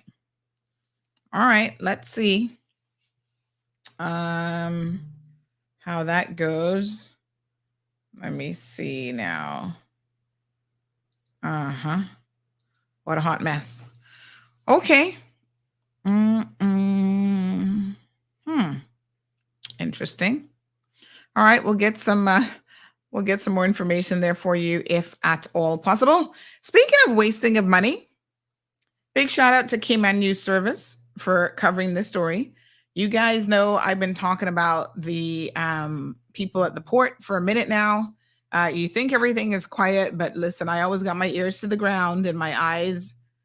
You got to keep your eyes wide open, not wide shut, but wide open. We can't have willful ignorance around here. And so it doesn't seem to me that much has improved over at the port at all. In fact, based on what I'm hearing, honey child, they're just getting more sneaky with trying to hide stuff. Because when the new director take over there, his first remit was to try to shut down where he thought the leaks were coming from within their organization. Oh, nobody's to talk to Sandy Hill. Don't y'all talk to her. Blah, blah, blah, blah, blah, blah, blah, blah, and more blah.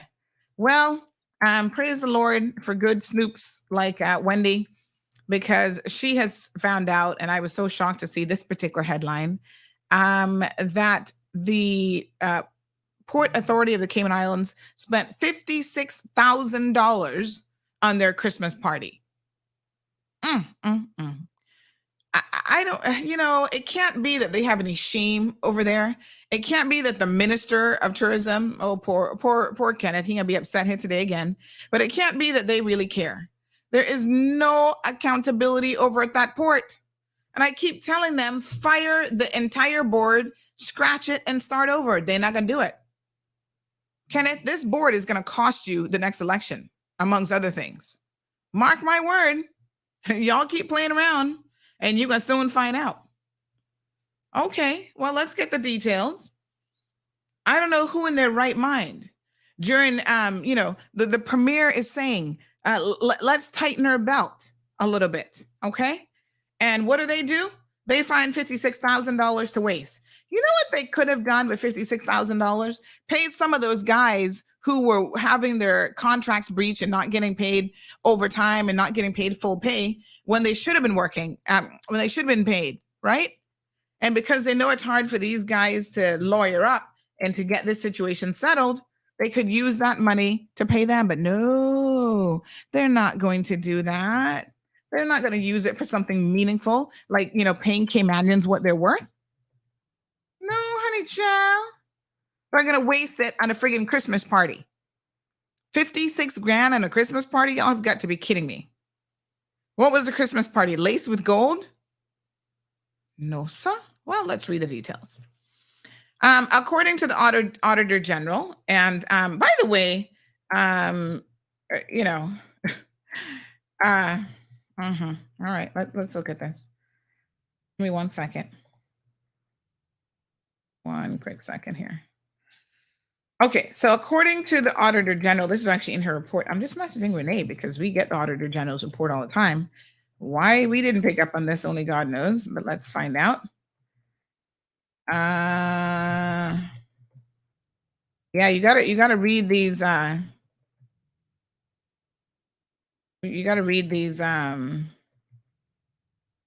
General reports, honey child, because the Auditor General should be sneaking all kind of things in there. So according to the Auditor General's report, the Cayman Islands Port Authority was called out for what she says was an excessive amount spent on their Christmas party last year, many times more than other government entities spent celebrating the festivities. It says that the government limit is $40 per head. And with 166 employees by the end of 2022, the budget for the bash should have been no more than $6,640. However, the authority spent that on fireworks alone. Fireworks? WTF? Are you kidding me? Minister, what are you going to do about this? At what point are you going to recognize that the port is a failing entity and nothing has changed? Over $6,000 on fireworks? Wow. Y'all got money to waste. And let me tell you where one of the biggest problems are over at the port. Y'all have this guy over there. Let me get his name again. Port people, y'all message me and remind me of his name. The one who's the accountant that they just promoted the other day. By the way, let me tell y'all how they don't have any consideration for the law whatsoever. Hear this mess. Y'all think I don't know what's going on? Y'all sitting there. Wait for it. Hold on. Let me pull up this one now and tell y'all what messages I recently received about how the port continues. Donovan. Yes, you, Donovan, you again. How you managed to get a job at the port and keep a job and not just keep a job, get a recent promotion. Only God knows. Oh, wait a minute. No. Not only does God know, we all know. Because him and a board director, what her name is again? That would be Chris Saunders' cousin. They have an unusually close relationship. Remind me of her name, please, somebody. What's her name again? Jacqueline something. I keep telling y'all they have a very unusual relationship where he's able to do anything he wants and he has her blessings to do it. No, sir. And including, it appears to me, breaching some of the laws. So hear this. Hi, Sandra. It's been 5 years since Donovan has been acting deputy director of finance. Why somebody can be acting for 5 years, only God knows. Okay, but let's continue. It seems that they have filled his substantive post of accountant with a lady that has been hired as a temp and who is not a Caymanian. Oh, wow. We can't find Caymanian accountants? Okay. Neither has the port adopted government salary scale. There is no reason why they should not have complied with the public authorities law in all this time, both for the salary scales and in advertising for the deputy director of finance. I suspect they may be trying to wait to do an amendment to the law to avoid advertising for it and just appoint him based on his acting for 5 years. They have also not advertised for the deputy director of cargo ops and the manager for security, and both could have been advertised for more than a year. The board who would be making sure that the law is complied with is not doing their job. Well, this board has never done their job. And there are board members who are just there and they just go along. So when I say the board, let's be very, very clear. It's about 3 or 4 members of the board who are running the show. Everybody else like, well, they must know what they're doing. Y'all better start resigning from this board because it's going to make you look bad. It already is making you look bad if you have any real decency in the world of business and accountability and this type of thing. And then y'all turn around and allow somebody to spend $56,000 in a Christmas party. And your so-called deputy director of finance signed off on this? He should be fired. The man wasn't even qualified to be deputy director of finance. He came in as an accountant. And once again, what her name is again? Remind me of her name. Jackie Scott Rankin, right? Have a very close, bosom close relationship with this man. Put him in there acting. She was not removed from the last time she was on the board until now. Got him acting in a position for 5 years. So now they think that they can make an argument that, oh, he's got 5 years of experience, so who better? He's well aware of what's happening in the organization. No, he's manipulable, he's manipulating, and he needs to go, along with the board. You see, there's a reason why they put the current director there, because they could easily manipulate him. He's retirement age now, honey child. He's like, I'm just going to go along to get along. He's not going to cause any waves. So according to the minister, the issue was, the previous acting director, Miss Beth, and other people. Oh, she was responsible, he said on air. She was responsible for hiring and for doing this and for doing that. And she didn't do it. Well, we see that even since she's left, how long has she been gone now? Has it been a year yet? the last year, and they still haven't advertised for all these major jobs. HR still falling apart. They fired the HR manager that was there. Let me see if I can remember what the heck her name was. They got rid of her. And then the saga just continues. Y'all think I still don't get the information and I don't know what's going on at the port? Y'all are crazy. This Port Authority is it's a disgrace. It's in shambles. Listen to this. They've also found a way of manipulating the system by hiring people as temps and then advertising internally only and allowing the temp employee to apply for the job. They had a temp employee in HR and they moved Kathy from being the director's secretary to HR and without any notice to her, advertised her position internally. Yeah, that's good policy. That's good HR. That's good management. The temp HR employee applied for the job and got the job. This is not a fair system as required under the Public Authorities Law. And the board is not doing its job. Could they be involved in it? Question mark. Well, they get involved in everything else that they want to get involved in. So, they believe in micromanaging this particular board. So I wouldn't be surprised if they're part of the situation.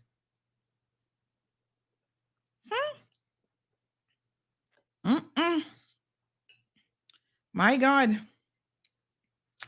Unbelievable.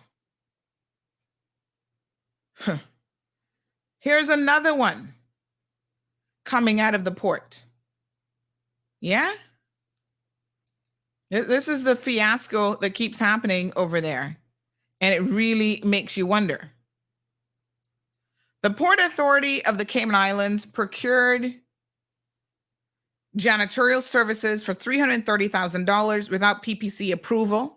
And the Ministry of Home Affairs bought various goods and services, mostly for the prison, totaling over $1.9 million without following any competitive procurement process. The Ministry of Home Affairs, that's Bernie's ministry. Really? Oh, no. Well, it depends on when it was done because that ministry was taken from him. So we'll have to look at some dates.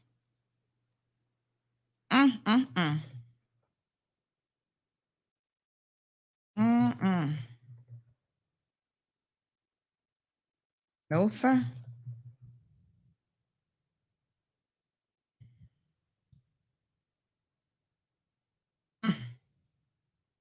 Let me tell y'all something. It's got to go. Let's see what they spent all this money on, if we can ascertain this from the report. Okay. The party cost $56,522, which is more than what 66% of the Cayman Islands workforce earns in a whole year, and did not represent value for money, the Auditor General said. PACI does not, that's the Port Authority, does not take revenue from central government, but instead operates on its own earnings from the fees it collects from local businesses and residents for holding cargo, to the tune of $20.4 million last year. Cruise fees, they got about $1.8 million. Let's remember, in case your memory is not serving you correctly, that the last time Mr. Who's the port director again? Somebody jogged my memory. The last time he was in charge over there, the Progressive government actually fired him for what they claim was mismanagement. And in particular, because the port was actually in a deficit under his leadership. Now, these have hired back.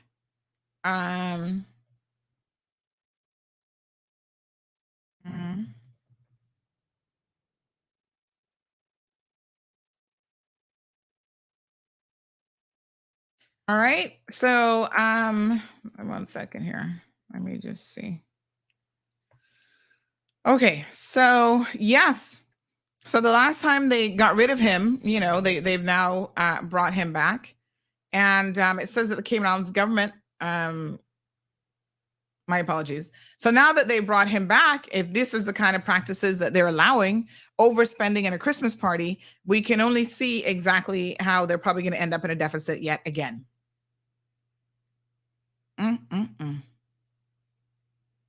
Wow. This is pretty ridiculous. Our agencies cannot waste this kind of money. You see, there's something inherently wrong with people who waste government money and don't understand that they have an obligation not to do so. Good morning, caller. Good morning, Sandra. Morning. How are you? Okay, and you? Not too bad. Okay. How can we help? Concerning the government, when it comes to helping their own people, us government and the president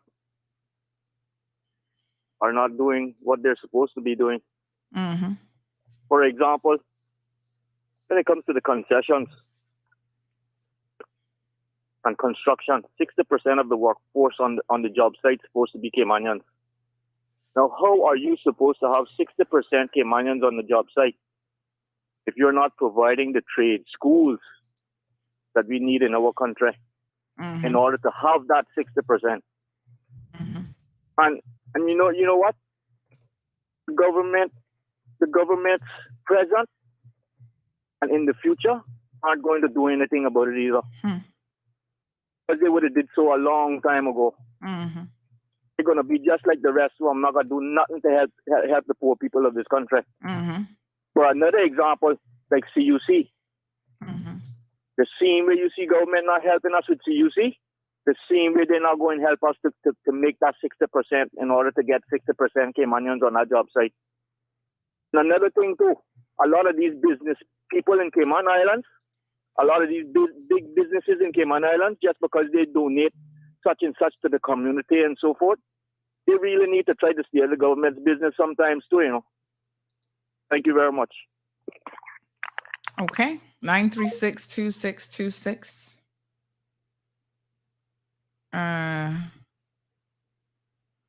Is the telephone number.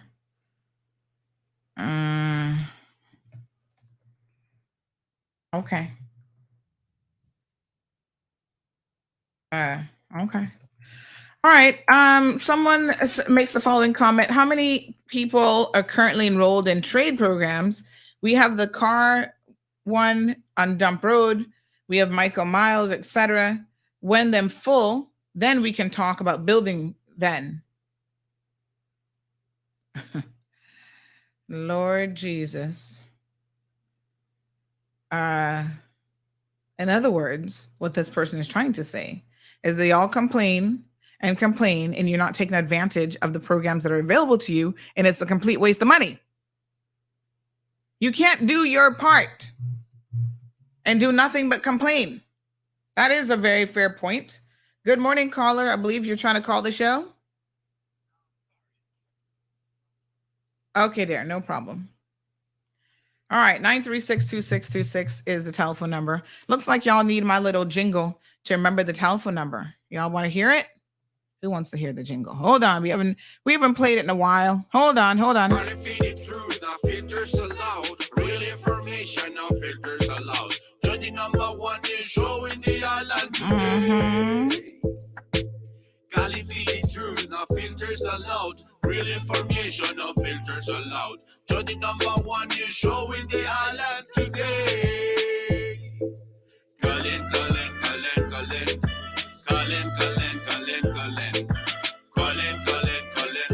My road hat. You got to Colin. You got to Colin. You got to Colin.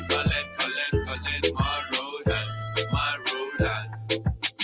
Join the number one community news show in the island today. The Gold Hat Truth. Please, sir. All right, Miss Sue says, OMG, this is absolutely disgusting to spend this much for a Christmas party. Wow, unbelievable. Poor Miss Amelia, she's in Panama. Whew, she's like, what? Wow, 56 grand on a Christmas party. Did they hand out like gold bars to these people at the Christmas party? No, sir. Johan says KB will get elected for the next 20 plus years in Georgetown Central. Who's going to beat him? Nobody in PPM. He's one of a handful that get their constituents, etc. Okay, if you say so. Everybody thinks they're unmovable until they get moved. Nobody is unmovable. Now, let's be very clear. His replacement can't be Frank Cornwall, who the progressives had put forward. The progressives in the last election put forward some of the most heinous and ridiculous so-called candidates to run for public office. He didn't have a chance in hell. I could run my dog Zeus against him and Zeus would win. They were desperate. A lot of people didn't want to work with the PPM. They hadn't served us well for quite some time, right? And a lot of people recognize that. They didn't want their reputation tainted by them. So naturally, the likes of Frank is the best that they could get. Poor Frank, out there burning weed all day, wasting his life away and getting paid $5,000-$6,000 to be the premier's PA, doing absolutely nothing for the job. I'm just saying.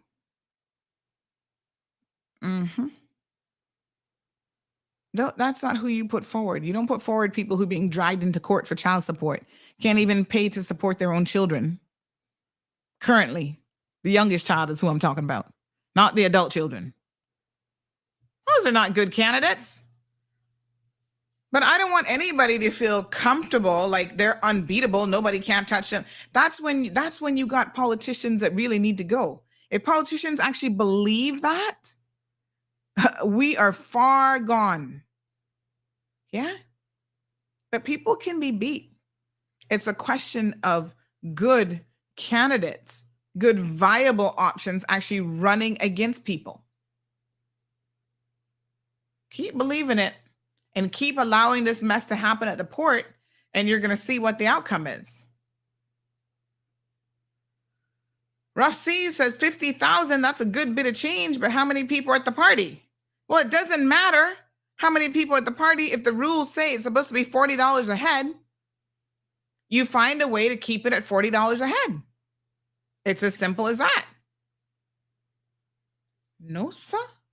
Like Aliano said, wow, $6,000 in fireworks? Yes, honey child, $6,000 in fireworks. Miss Sue is shocked. Amelia says the port is a mess, more than y'all think, and it still remains a mess. Live says 56,000 while some Caymanians are homeless. Madness, shaking my head. They don't follow the rules, but more importantly, when they don't follow the rules, there's no accountability. The minister should be flabbergasted at this. This morning, his mouth, not this morning, from I guess yesterday when the article went up, his mouth should be hitting the ground and he should be calling in the port director. He should be, not the director himself, because he's considered a civil servant. He should be calling the board and saying, y'all need to go. Speaking of boards, can I tell y'all a little something? Rumelia is asking who are the board members. Let me get the list for you. Can I tell y'all something about boards? Remember the one that we brought up recently about the Business and Staffing Plan Board and their deputy board being member, Miss Dawn Porher, being administratively fined, right, for breaching the immigration law. So some people seem to have this misguided idea that administrative fine is like no big deal. Oh, it's just like a traffic ticket. It's not a big deal. Let me tell y'all why it's a big deal. And it's not like a traffic ticket, right? When you willfully and knowingly breach the immigration laws, that your first time immigration tries to give you a pass, not a pass, but they try to give you a slap on the wrist. They don't want to waste court time and haul you off to jail. That isn't necessary. They're going to fine you. So yes, it is a fine. However, it does not mean that it's not meaningful in any way, and it is like the equivalent of getting a traffic ticket. No, it's not. You don't think it took thought for you to not know and accept that you've got workers working for you who you didn't put in the work permit for? Somebody else holds the work permit, and you actually sit on a work permit board, and the board chairman, who is a lawyer, is going to tell you that he has your back and it's no big deal. And the government has been sitting down there, I don't know, looking at their nails. I'm not sure what they've been doing. So I got a nugget about a week ago that the entire board is getting fired. Honey child, y'all heard it here first. Go take that to the bank. They're getting rid of the board. So I hear they're supposed to inform him this week. Well, I guess you've just been fired, according to Donald Trump. Yes, sir. What a mess. And all I could say was, well, it's about time. It took them long enough. Fire them, yes. How can you have somebody who's a lawyer, who has written stuff to the paper talking about Kenneth Bryan and signs on the side of the street and let's remain compliant with the signage laws, right? And blah, blah, blah. You're concerned about him being compliant with a sign, and yet you have your deputy board chairman not being compliant with the immigration laws, which y'all oversee, and you have the audacity to tell her that she's not going anywhere and you have her back? Richie, I'm just telling you what the streets have said, because I got ears and eyes everywhere, including in the walls and immigration, and even in your board and those walls too. So you were going to support her remaining despite her breaking the law. Tisk, tisk. That's not really how it works around here. And if it's working that way, we got bigger problems than we realize.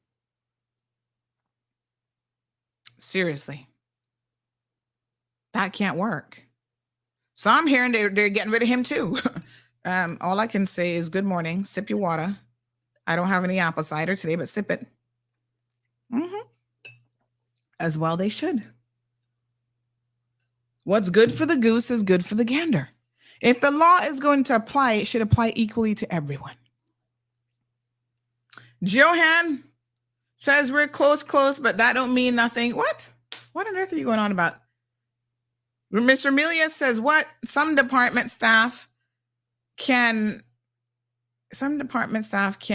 get one sleazy fruit punch at their Christmas party. Oh, because they're budgeting for less than $40 probably. John LaRue says, get Kenny on the phone and confront her about this absurd. Oh, shall we call the minister? You think he answered his phone? Hold on. Normally he'd be calling us, honey child, but he's been quiet lately. Let's see. Let's see if we can get him on the phone. Kenneth, Minister, the Honorable Minister Kenneth Bryan. Let us see what he has to say about this today. Well, we know he likes to talk to the people, so he shouldn't have any problems talking to us, right? Let's see. Let's ask a few questions this morning. Somebody say good morning. How Kenneth not quick to call in now?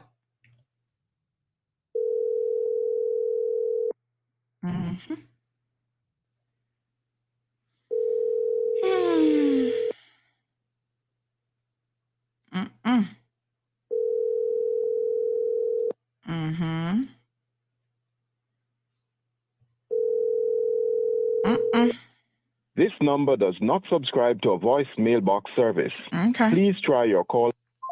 All right, he's busy, honey child. It is Tuesday, and they do have cabinet, to be fair to him. So maybe they're in cabinet already. We'll see. But yeah, we do expect him to respond to this. Like, this is ridiculous. Anthony says, hashtag brownie points. Where's it, McMarlin? He'll hear you because there are not enough FRU units to stop him. Hear me with what? I don't even know what you're talking about. This is crazy. So much on janitorial, and look at the condition of the port. I mean, Mr. Paul Hurlson, yes. So thank you, Damien. Says that's $338 per head at 166 staff members. Wow. $338? Child, they should have had me cook from. I could have done it for probably $15 a head. Wasting money. These people have no conscience. This is just disgusting. Let me tell you. What a heat. Wow. Let me see here now. Wow, that's ridiculous. So wasting money left, right, and center. Thank you to the Auditor General for the amazing job that she continues to do with these reports, keeping an eye on government spending and wastage clearly. What's going to happen at the port? Nothing. They're going to continue to let it run dysfunctionally. Then once they start hitting a deficit, the next government will come in and they're going to make this a point in the election.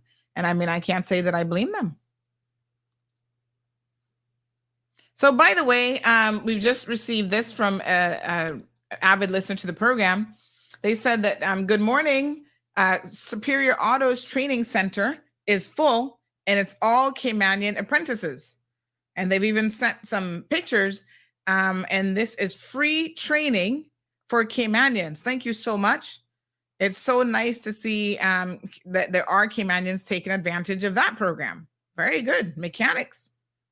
And the certificate is recognized worldwide. This person says, oh, yes, it's Mr. Paul Hurlston. Good morning, Sandy. This is why government can't give us a $5 per month raise, but a party for $56,000. And the problem is, when you have wastage, right, by even one government entity, don't think that that does not have a trickle-down effect. But it would be one thing if it was only one. You know, we could say, right, this is a situation over there, but it's more than one. And they're not going through the correct procurement processes either. Oh my gosh. This is ridiculous.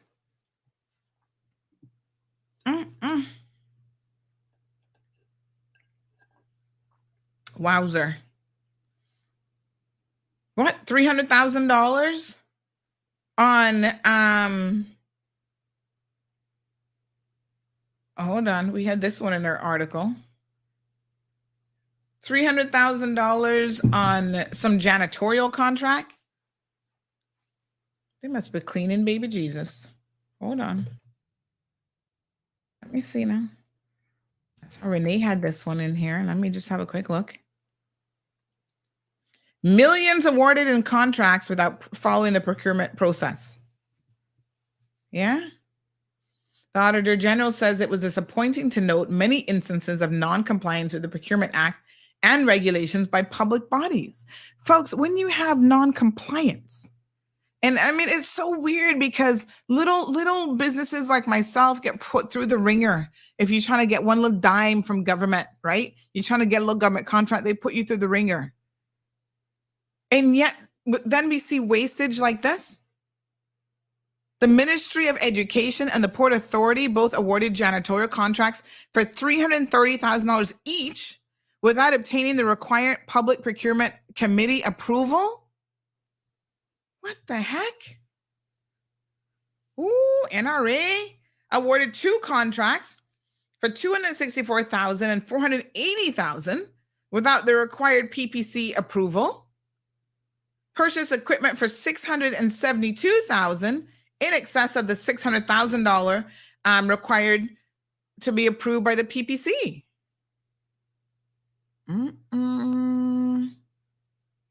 My goodness. Oh my God.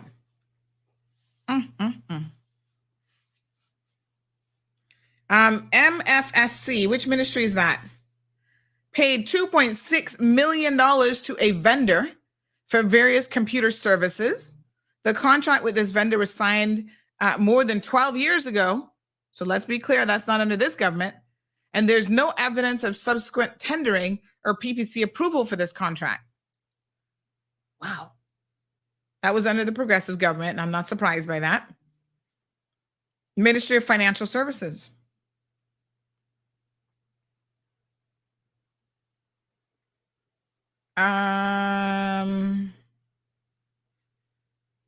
The report also revealed that the Ministry of Financial Services has paid $180,000 per annum to another vendor for legal consultancy services since 2019.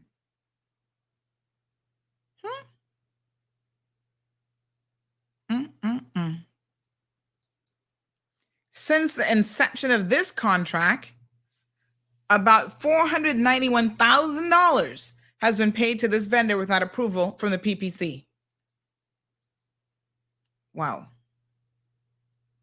This is pretty wild. And it just goes on and on and on. Oh my gosh. Absolutely ridiculous. Oh my God. We clearly need to make this Auditor General's report available. So let's see. So y'all can go through and read it. This is the kind of thing. It's your money.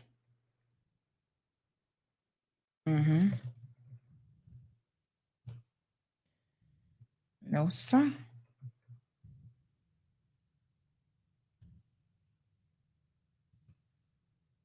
Mm-mm. 9362626. Lots of irresponsibility in spending going on here.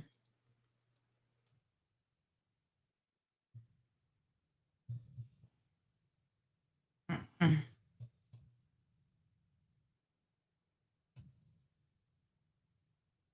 All right, folks. I was talking recently about how, one of the points of contention with this current government is during budget talks, they all went in there with a Christmas list, thinking that these are their personal projects.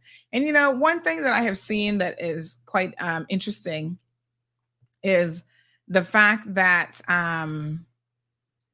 these MPs want to spend their money or spend this money, the government's money, the people's money, just to be able to either curry favor with voters, claim that they've actually done something, whether it's, we're going to build you a road in our district, we're going to do this, we're going to do that. Oh, we have to build a $200 million school and no real business case for it in Cayman Brac so that, I can do that before I retire and put my name on it. And so there was a lot of bucking with heads, because there are people who are like, is building a $200 million school a priority right now for Cayman Brac? We need more schools, but we need them where people actually live. We need them in Grand Cayman, where we have John Gray High School busting at the seams, over capacity, creating a fire hazard, an educational hazard, more fights that we can keep track of. Teachers coming from overseas can't even stay because in their contract, it was promised that they would be able to get access to government schools, and they cannot get access to these government schools because they're full, they're overpopulated. Yeah. And so they have to breach their contract and run back home. So there might be a priority for the building of schools, but it's certainly not in Cayman Brac. Tell me how many teachers in Cayman Brac who you hired from overseas had to leave and return because there was no space in schools there. But that's exactly what happened here in Grand Cayman. Huh? And yet you can try to justify Juliana O'Connor Connolly building a $200 million school in the Brac, just so you can say, well, during my tenure, look at what I've accomplished. I gave y'all a $200 million school that you better name after me. Y'all have lost your damn minds. Good morning, caller. Good morning, honey child. How are you? Not too bad. How you doing? Blessed and highly favored beyond all measures. My darling, I am so blown away this morning with the amount of money that Port pays for janitorial service, and that place is like a dump. It's filthy and nasty. I am tired of taking pictures of it and sending it into the beautification task force board and putting it on Facebook how filthy that port is. Who is pocketing this money? Where is it going? Why isn't the port clean? And matter of fact, being a point of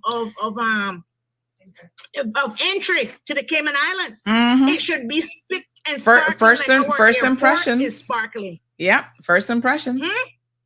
Exactly. Your first impression is the last impression.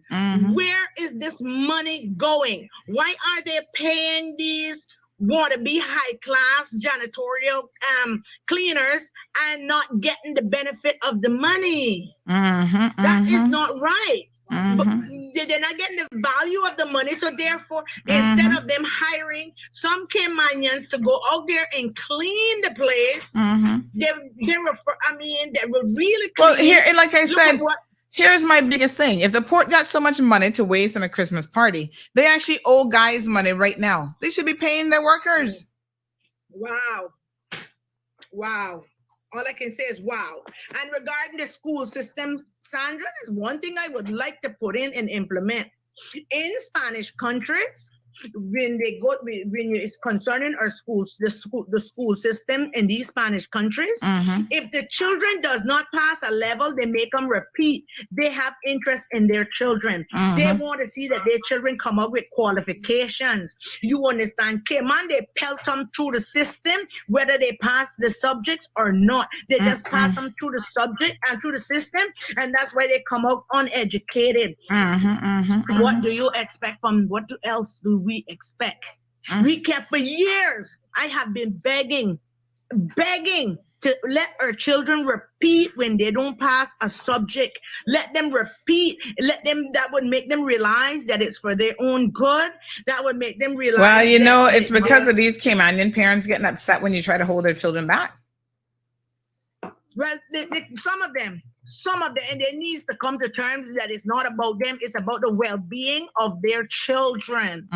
You understand? They already went through the system, learned what they could have learned. And let me tell you, nowadays, coming as you can see, you need a diploma to work on the garbage truck, much less anywhere else.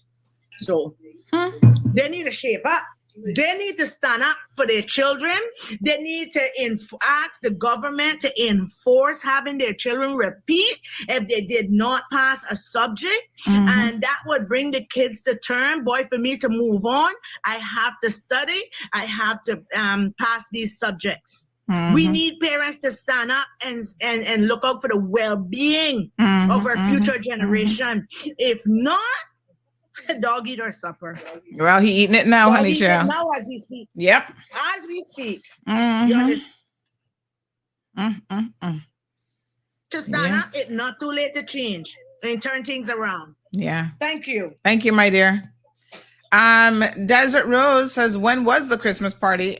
I guess December. I mean, when else do people tend to have Christmas parties? Do we have any details on where the Christmas party was? I mean, I'm trying to figure out where would you be spending that kind of money? Amelia says Paul Hurston is incompetent and should retire. He just got there. What a hot mess. Oh my gosh. Dean Shillette, good morning. Says, how much did the strippers cost? He's thinking maybe that's where the money went. Are we sure that all that money was actually spent on the Christmas party or voodoo economics? Well, they should be able to produce receipts. I mean, if they're claiming that's what was spent, then surely they should be able to produce, like they said, they must have a receipt for over $6,000 on fireworks. I mean, this is just ridiculous. You could have given your staff Christmas bonuses. I can assure you, Port Authority, in case y'all don't have a clue, they would have appreciated more than a friggin' firework display that lasts all of 2 seconds. Check out who the vendor is on DCI, says Magdalene. Damien says, how many millions and millions leave this country every year to make another better? What does that have to do with government money? You mean people working and sending their remittance overseas? Lord have mercy. Garrett says, wait, they don't repeat a failed course? Lord Jesus, what a hot mess.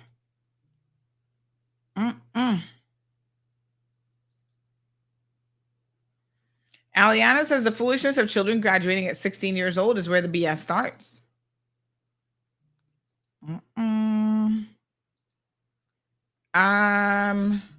Hold on, we got some details coming out now on the Auditor General's report. I think I need to go back and open up that email. But here is what one member of the CMR team is telling me. Hold on. Oh, did I close my WhatsApp? Give me 1 second. Let me open it back up, honey child. Oh no, this says, I know of one of the departments had their party at Rum Point, Black Urchin Resort and Spa or something like that. Last year's Christmas party, they booked the entire resort. Black Urchin, you know how expensive they are? Say what? I wonder who that was. Oh my gosh. Oh, hot mess.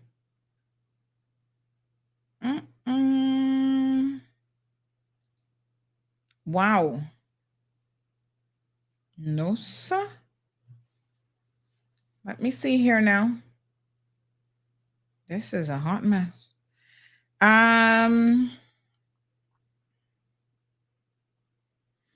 They say that where it talks about the Port Authority recorded a surplus of 16 million for the financial year ending December 2020, in contrast to the $5 million deficit in the approved budget.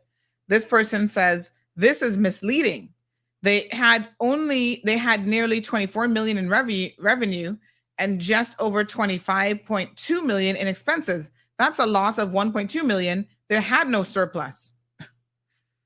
Oh my gosh. So this Donovan fellow that I keep telling y'all about, who's now been hired into this job, no advertising of it, whatever. He's now permanent in the role.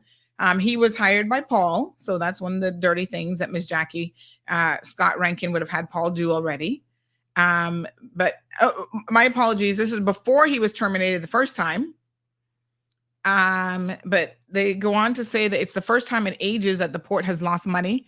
Well, you know, maybe this is one thing the progressives got right. The last time they let him go was for good reason, because the port was in a deficit. It looks like it's happening again. And in their minutes, they say they want to hire an additional 40 staff for their very inefficient night shift pattern. Hot mess. No, sir.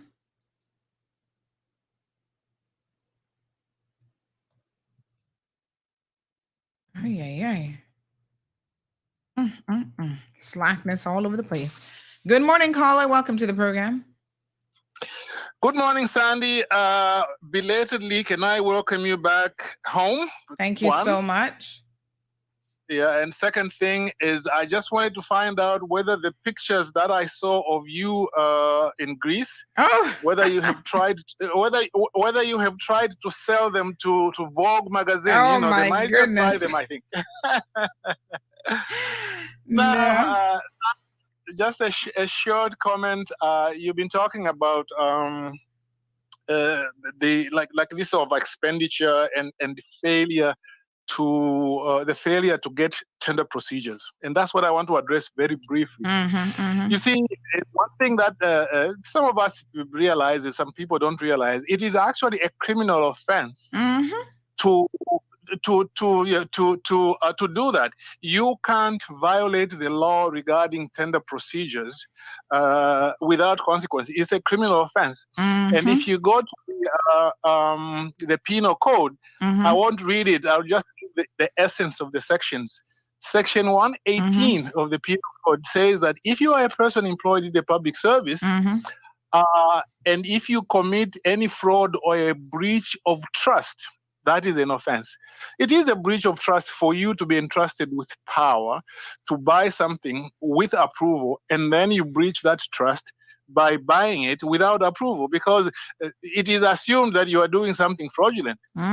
Under Section 119 as well of the Penal Code, a person being employed in the public services who willfully neglects to perform any duty which that person is lawfully bound to perform. Again, that's a criminal offense, because you are lawfully bound to comply with tender procedures.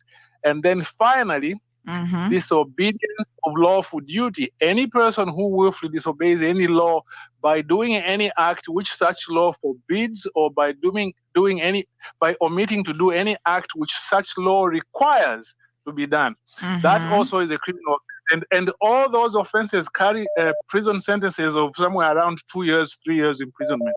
So people need to be aware of that, and they just need to emphasize that. And the people in government must be prosecuted for that, because in the past, as you know, they have prosecuted some lower level people under these very sections, but they are not prosecuting the big guys. I just thought that I should throw that one in to contribute to your discussion. I thank you. Thank you so much. I appreciate it. 936-2626 is the telephone number, folks. Wow. What a hot mess. No, sir. All right. Let me just have a quick look at something here. It's another caller calling in. Some of your comments. Everyone seems to be shocked this morning by this lack of accountability in government. That caller says they should be held accountable. What a mess. Gabby says, my son is in his last year and will be turning 16. Definitely think they need to add another year. Luckily, UCCI will take him at that age. You know, we should consider making them keep stay in school until they're 18, to be quite frank and honest. You know, there's good evidence, scientific evidence to prove, as I've said before, that the adult brain does not develop until the age of 25. And we're letting 16-year-olds, you know, we're letting 16-year-olds out in the real world expecting that they're going to do what exactly?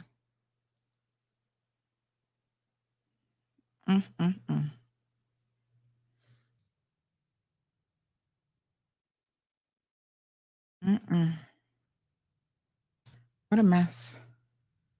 Let me see here now. Okay. All right. I got some callers. This one says, morning, just an FYI. On my way to town at 5:20. Oh, yes. Saw there were 4 police SUVs heading east. I passed 2 in Lower Valley and another 2 in the Savannah area. All had their lights on. 2 had sirens blaring, and not sure if there was an incident at the prison or an accident or maybe a raid somewhere. Yep, Popo been busy. They've been kind of busy. All right. Siobhan says they haven't been held accountable for hardly anything they have done up to now. So what's going to be different now? Rough C says I'm not shocked by the lack of accountability. This has been going on like for decades. What a hot mess.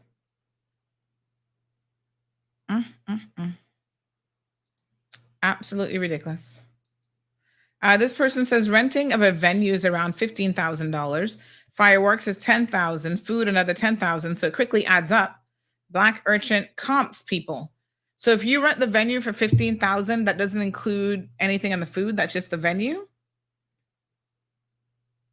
Fireworks. Why do we need fireworks again? That part is lost on me. This person says Juliana by far is the worst education minister. Thank goodness my children fared out well under her watch. No thanks to her leadership. What a mess. 936-2626 is the telephone number. What a thing.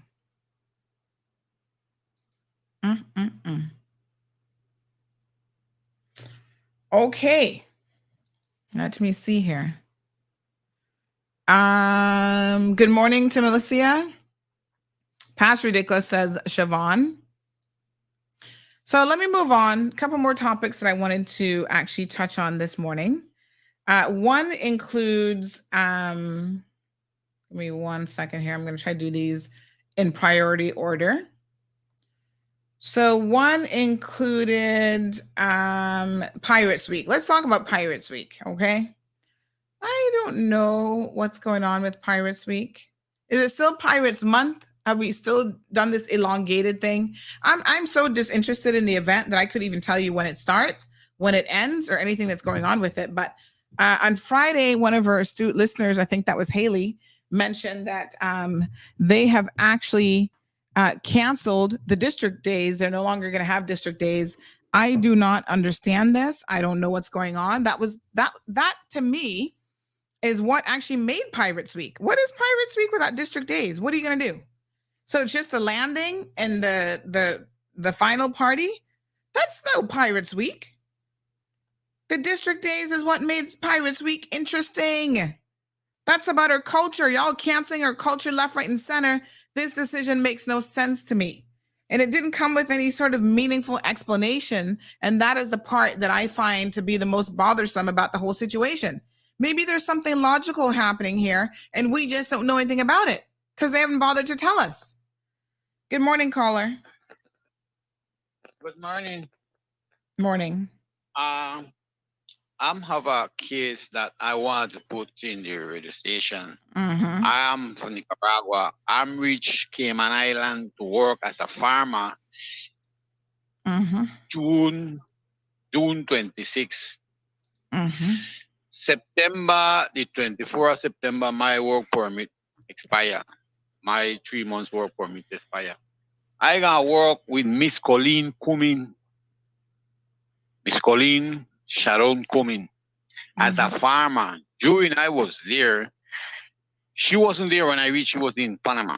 Then her brother gonna take me to the airport and take me to the farm. I was in the farm, incommunicated. I couldn't talk to no one. Okay, from there, them used to go pick me up with the brother and make another work beside my work permit. They used to say farmer.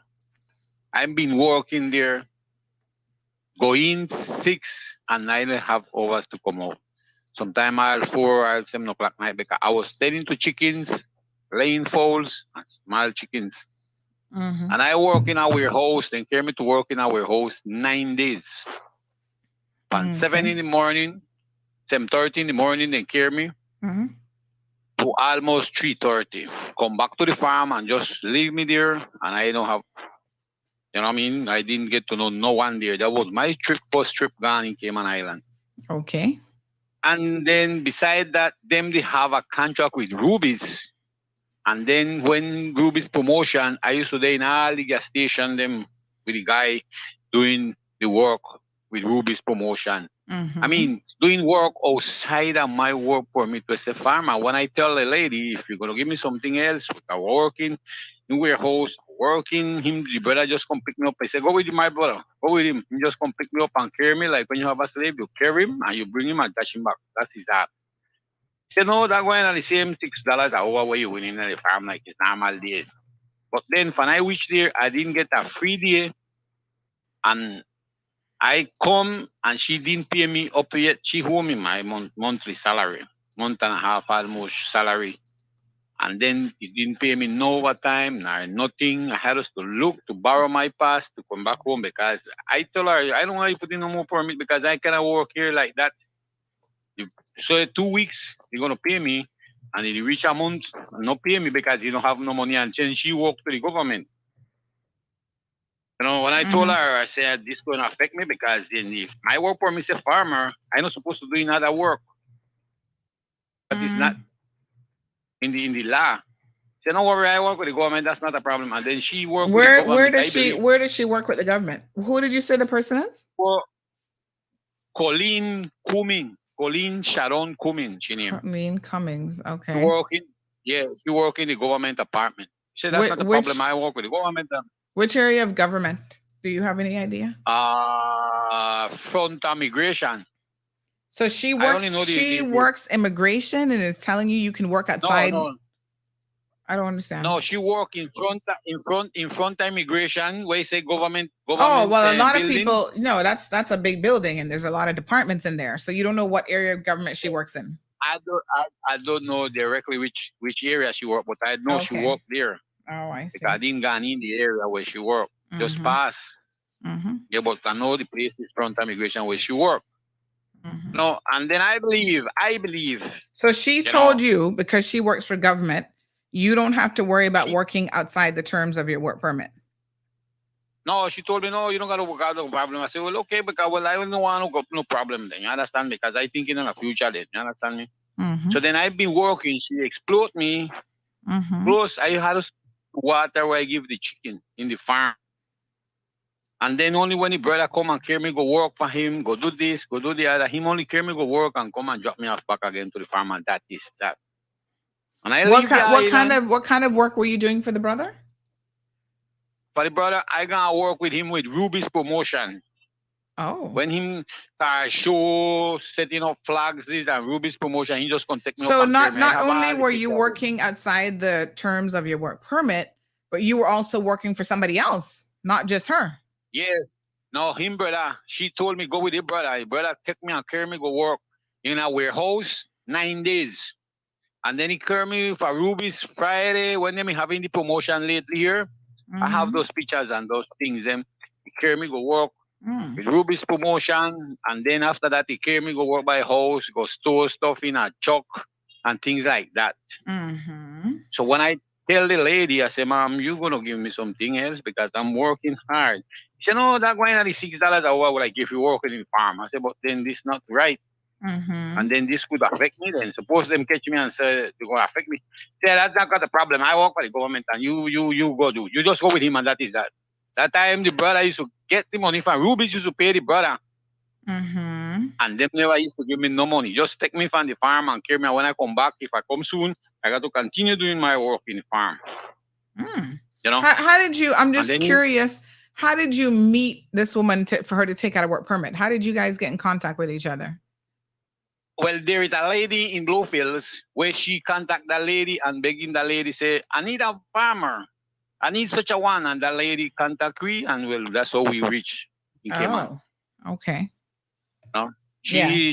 So I she mean, texts the let lady me and the say lady- this, right? You've made a lot of allegations here this morning. What do you have to prove what you've said? Do you have messages between the two of you? Yes, I have everything. I have everything. I have pictures. I have everything where I will be working. I have my copy of my work permit, contract, everything I have. And I still, No, I mean like when before I she's leave telling the you to go island- work for the brother and to hang out flags and do promotions. Do you have evidence of those things happening? Yes, I have Oh. evidence. And still, before I'm leave the island, I carry that to the labor board. I give the labor board all the information, all the detail, everything. You know. But then I see this going too long, and by she work with the government, I believe she not going to pay me my labor. If she only pay me my labor, it's not a problem, you know. You know. See, because I had to borrow money to come back to my country. You understand me? And So how then much money I don't- does she owe you? You worked on a 3-month and then you said she owes you for 1 month? month and a half she owe me, and plus them other days overtime and stuff like that when I went to work to other things when it scared me warehouse and so. Mm-hmm. And with Ruby's gas station and promotion them and things like that. Because that is outside of the farm, because $6 an hour she used to pay me working in the farm. Mm-hmm. And I used to work more on my 12 hours because sometimes in the night I have to get up and go see the small chicken them. Right. You know? Well, according I to her didn't think it was- LinkedIn account, she has a law degree. So this is even more shocking that someone would have a law degree and doing this kind of stuff. Has a master's in business administration and entrepreneurial and small business operations. And it says she worked as a property manager before, and supposedly she's now a senior property manager at High Rock Property Management. It looks like she left there in 2021. So you say that she works for government. I don't see that on her LinkedIn. You have a contact number for her? Yes, ma'am. Can you message it in the WhatsApp? Let's see if we can call her this morning and see what she has to say for herself. Okay, ma'am. I want to send it for you, right? Yeah, you stay on the line though, because I want you to be able to ask her for your money. Yeah. So it says that she's an article clerk with the Solicitor General's office. What? She works in the legal department at government? That must be a joke. Yes, ma'am. That can't be. That can't be. Oh. Oh, wow. Lord. The Office of the Attorney General? And she's breaking immigration laws, labor laws, according to you? Oh, my Lord. Wow. Sir, just a second. Let's see if we can connect the Bluetooth and get her on the call. Let me see. Hold on one second. We got systems, Bluetooth, searching for devices. Just 1 second, sir. Let's see if we can find this connection roadcaster. Yeah. Okay. Let's see. You sent the number on WhatsApp? Yes, ma'am. I don't send it. Okay. You send me the direct number, Miss Colleen. Okay. She might be at work, so she might not answer her cell phone, but let's see.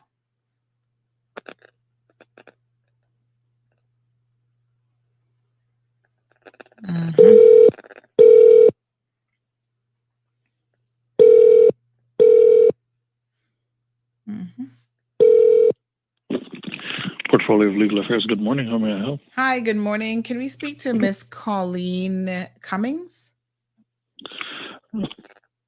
She is not by her desk at the moment. May I take a message? Can you ask her to give Sandra Hill a call? Sure. Yeah. She can reach us Yes, at ma'am. 936-2626. Sorry, can you hold 1 second for me? Sure. That is 936? Yes, 2626. 936-2626.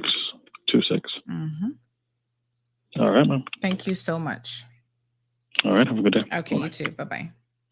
All right, we do have some pictures here from this gentleman. Thank you, sir, for sending these. I'm going to pull these up on the screen, and I want you to explain, what some of these are. Just give me 1 second. I'm going to save them so we can have a look. Here. So since she's not by her desk, maybe we can call her on her mobile number. Maybe she'll answer the phone. I'm not sure. Hold on 1 second. Let's see here. So give me 1 second, sir.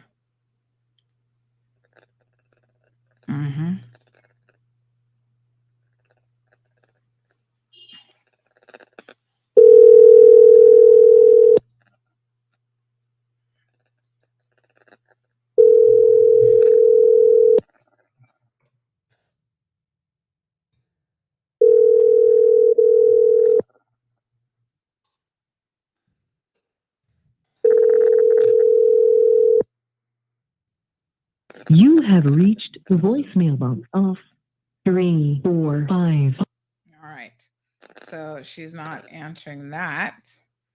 Let me some of the pictures them. Let me some of the pictures them, Miss Sandra, where he sent me to work to the warehouse with a brother. And those itinerary is that when he used to go make promotion with Ruby's promotion. Okay, Ruby's so let gas me station let me promotion. just pull it up because yes, we like to have evidence, because anybody, we have a saying in Cayman, mout can say anything. We need more than mout. We need proof. So you have provided us with proof. So let's just go over what you have here now. So you say this picture here is where you're working in a warehouse with him?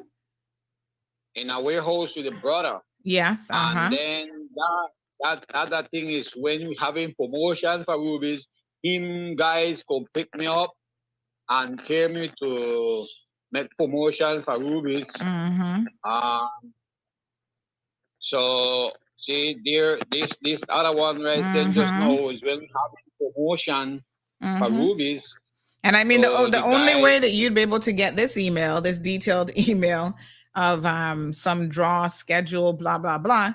The only way you could get that is if you were actually part of some kind of setup project for the promotion. Yes, I send the next picture for you for see where me is the one guy we went with a green shirt and a red cap there to the big truck. In that promotion. Yes, we was there to that promotion. We were doing promotion and in all the gas station, in Cayman. In all them gas station I was in Cayman. So you specifically asked her if you were not working outside of the terms of your work permit, and she told you no, she works for government, and so this is okay. She said that's not a problem. She said, no worry about that. You just go with my brother. I ain't gonna pick you up. Wow. See? This is shocking. So then you send me go work and then they not pay me no money. Wow. They I mean, exploit- it's they more than one problem here because by law, you're not supposed to be working outside the terms of your work permit. That's an immigration offense, right? Exploit me. Hold- You only send that document to say that was Hold on. This is her in the line. This is her calling back. 1 second. Let's see if we can connect hold on. I'm trying to connect back the I had disconnected the Bluetooth. Give me 1 second here. All right. So we want to make sure everybody can hear this situation. All right, let's give her a call back. Hold on.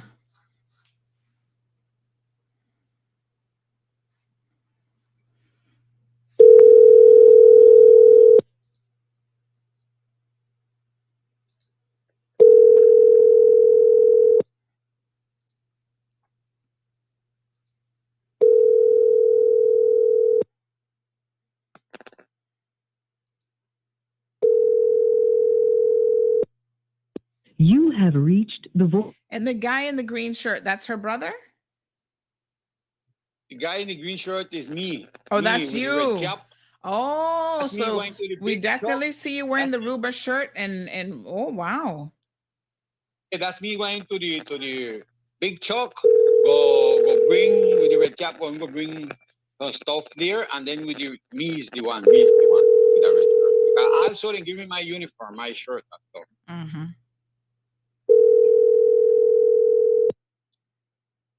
Mm-hmm. You call Giselle to One Hello? second. Hi, good morning. Good morning, Colleen. Morning. Yes, Hi, yes, Sandra Hill here. How are you? Hi, I'm okay. Good. We have a Mr. Sir, what is your name? John. Mr. John. He's here on live radio saying that you owe him some money. Oh, okay. And that you had him working all these long hours and not paying him any overtime, and that you had him working outside the terms of his work permit. And so he wants to know when can he expect to get paid his money. John. Mm-hmm. John is owed money. That's what John says. John is not owed. He's not owed any money. John should answer my calls when I call him, so that we can. The only thing that's owed to John is the last 3 or 4 days of his work, and he left before I got home to pay him. That's all that is owed. John was paid every 2 weeks. So John is suggesting that he was not paid weekly or bi-weekly. He's suggesting. John, did you hear that? Miss Colleen says that you're paid up. It's just a few dollars owed to you for 3 days. John, why doesn't he? 3 to 4 days. It was a matter of $134 roughly that he was that was owed to him. That he told me he borrowed some money to get his flight back. I decided not to renew John's permit because John didn't know what he was doing on the farm. John killed off a lot of my plants, so I decided not to renew his permit. It wasn't a matter of him leaving or anything. It was that the permit expired, and I decided not to renew it. John lived on the farm at no expense. He was paid $6 per hour per what he was doing, but to be quite frank, it was more expensive keeping John on staff than having John there.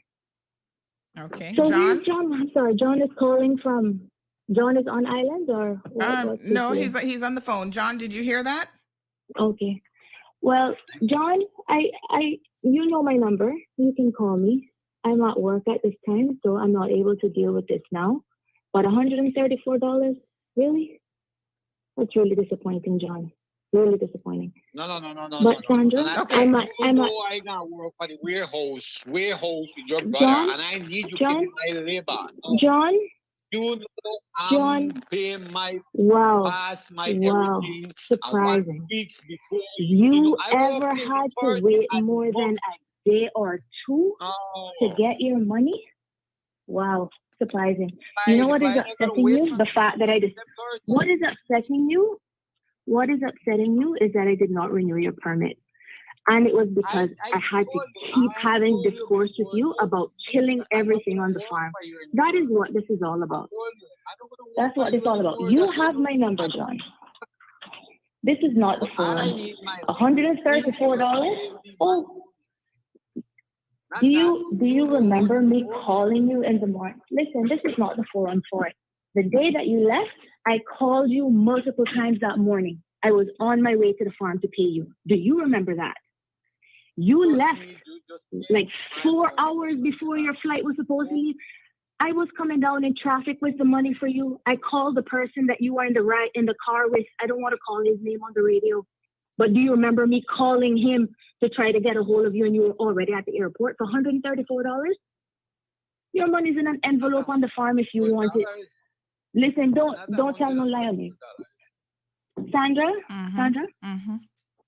like I am trying to run my business.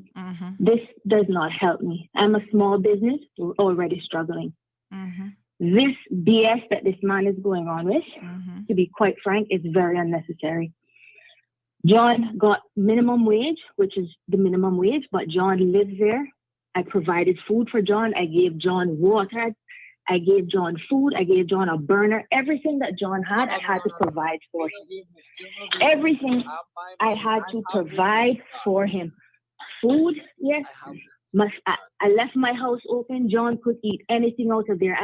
Nobody lived on the farm. I was there. I left food. I left rice. I left my burners, pots, pans, everything John accessed.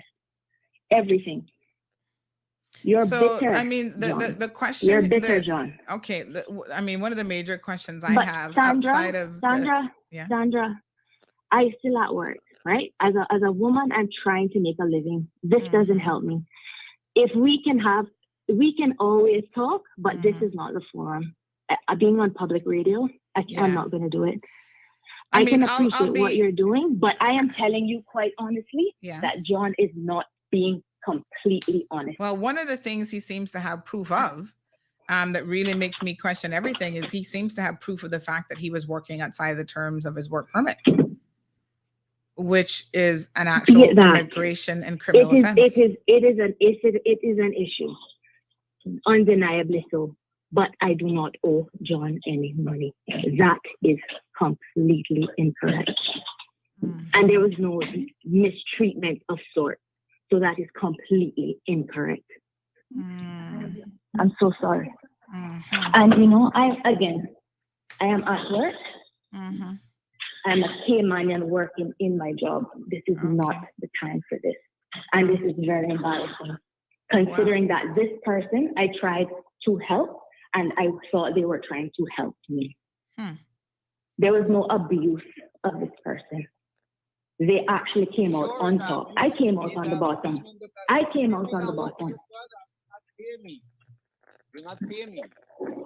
John, anything that you have done, wow.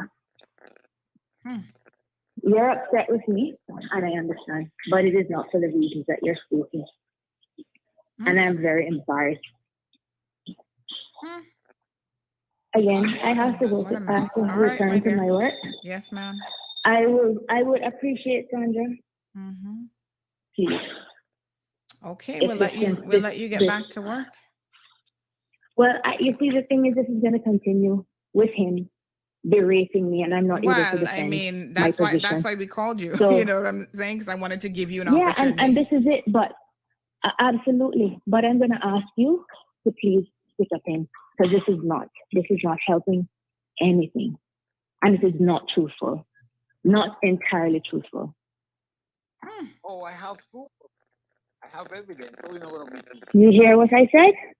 You heard what I said, right? It's not entirely true. But I am not coming on public radio to have the rest of this discussion. Wow. Okay. Thank you very much. Sandra, you can appreciate my position, right? Well, I'm going to be honest with you. I think your position has some holes in it, honey child. And it's problematic. Really? Yes, Okay. yes, ma'am. I don't really know you. Your picture looks a little familiar, but I mean, I have to be truthful with you. You're saying he's not telling the full truth. Even if he's telling 80% of the truth, I think you have a problem. You just admitted to allow him to work outside the terms of his work permit. That is undeniable. That is. And you told him that, because you work for government, it's not an issue. That's abuse. Do you believe that? Hold on. Well, no. Listen, that is one person's side of that is not true. That is not true. I would never do that. Well, did he ever ask you if it was okay to do this additional work? And what was your response? Sandra, no such thing was ever said. I would never say something like that to somebody. It is not true. Wow. But as I said, John, you know my number. I have tried to call you since you've left, and you have not answered my calls. And I thought it was peculiar. I really thought it was peculiar, but I did not know that this is what you had up your sleeve. And for $135, though, very disappointing. I have to go back to work, Sandra. All right, my dear. Thank you very much. We appreciate it. John, she says you're only telling half truths. So let me put it to you. Now, what is it that you say exactly that she owes you money for? She only paid me 15 days, and she deduct the 85.550 for the insurance. And then she owing me on the 15th of August to September 24. You know? And then 24 my permit expired to the 25th. I got a big 1 week because my flight was till Friday. And when I call her, she can't go, she busy, she this, she that. I can't wait because my flight is Friday and nobody going to take me from there. There is a friend where he going to work and I beg him I drop to the airport because from there how I go to go from northward to the airport from the farm. You understand? So I catch so a she ride says and she owes you $135 and that she's been trying to reach you by phone. Has she been trying to reach you by phone? I do see the missed call from her when I went from there. I call and then they answer me. So when did those missed Those I calls call come before in? them. When did you get those missed calls? I don't get no missed call from her. Oh, you because don't I get- been calling her and I don't get no missed call from her because I'm leave the island till Friday about 1:30. So I didn't get no missed call from her. And she didn't know that I gonna leave because I spent 1 whole week working for her yet. And then she didn't give me no food. She take cook. I'm buying my own food. Like I have weakness. I used to buy it. She didn't take me to the supermarket. My friend, I make friendship with a guy and he carry me, give me a ride in the car when I go and go buy. So she says that you know, you weren't a good worker, you didn't have a green thumb, and so that's why she didn't renew your work permit. I mean, she can choose not to renew your work permit, but I suppose at the end of the day, you still have to get paid. At the end of the day, she told me that I said I do renew it back. Like I already have a big conversation 1 week before, the 24, like the 15th. So I thought I'm not gonna work more. I going home because I'm not feeling good here for the week. Say, okay, that's no problem. I said, yeah, no problem. I'm not gonna work no more. Understand me? But then she's from the island, so that's why all the time she abused. She changed 6 farmer before I reached here. So that's why she abused the people them because she worked with the government. She feel like nobody can do her, but I left it to God. But then she denying, say I didn't work outside of my work permit, and I have evidence. I have proof. Do you have evidence? You said you made a complaint to the labor board as well. Do you have evidence of what you say is this additional money that she owes you? Evidence like the days them where I work? Yes. Yes. I have the hours them put down and the days them where she owe me. From where to where? Because I still have the paper, the paper where she give me when she pay me because she no pay me with this. She just a paper she give me and what it take out. You know? What she take out. I have all those evidence. You know? Like, I'm a 40 years man. I not gonna talk thing out the way because everything when you talk you got to pace. Got a support. You know? Well, that's what we say, you know, show. That's not a little boy. I have support, I have proof, I have evidence. You know, for proof she anywhere we go. Because then my labor is my labor. And work. I no beg she nothing. You understand me? I claiming my right. That was the only pay she give me. And the first 2 weeks when I reached there, because the contract say every 2 weeks, the first 2 weeks and then the next one. And from there, I didn't receive no other money. So she no ain't got to prove what she pay me. She only this document I have what she pay me. And still she taking out, she used to take out 85 pounds, $50 from insurance, and I didn't get no copy of where you paying insurance. You know? So I don't know how she taking out my money, paying insurance, and she not present this is where you pay the insurance or anything you go. If you have a fever, nothing. You only say, I take out this, I take out that, but then I don't see nothing. You see? And then by seeing government, she claiming, say, I don't have no proof. I have evidence. I work for Ruby's gas station. I'll just tell them know me. I work for Ruby's gas station in promotion, which in that no say, my work for me say farmer. My work for me no say work for Ruby's gas station. My work for me no say go work with the brother in a warehouse because she and the brother no sharing no permit. He's a farmer. You understand? I believe right where right is. It's justice where justice is. Understand me? I'm a Nicaraguan, and them know situation where we passing in Nicaragua. I need a job, so then there's where them abuse away. Got me like a slave and do what they want. Do what they want. Pay me when they feel like them. Promise you this, that, and when you reach under, if you want it, you take it. If you don't want it, you still have to take it back away. You are the way you are run, and you don't know nobody in the island. And the island is the island. If you don't have a corridor, you're not going to eat. Them just tell you, do this, do the other, and that's it. Which in one day up to, not in my country, I do that. I got farmer supermarket selling power in farmer supermarket. All those things, I have evidence. I have a picture. But what I'm talking, I'm not talking just for talk, is because I have this. Understand? But so I tell you, I she work with a woman, nobody can do her nothing. And that's not right. I know saying nothing then, disrespecting her, but what is right is right. You work me, pay me my labor, man. Because you work me already. You exploit me already. Both you pay me $6 an hour, you send me go do work outside of my work permit. See? And then you send me go work. You carry me and left me. See the next picture there, I send it working in the farmer's market. And I got to the, as farmer, I don't have to work for selling farmer's market. You see? But well, you know, the lady in the government, the lady in power, so well, nobody can do anything. Wow. See? But I believe I'm fighting for what is for my right. I want she pay me what whenever I have to pay me because I work for that.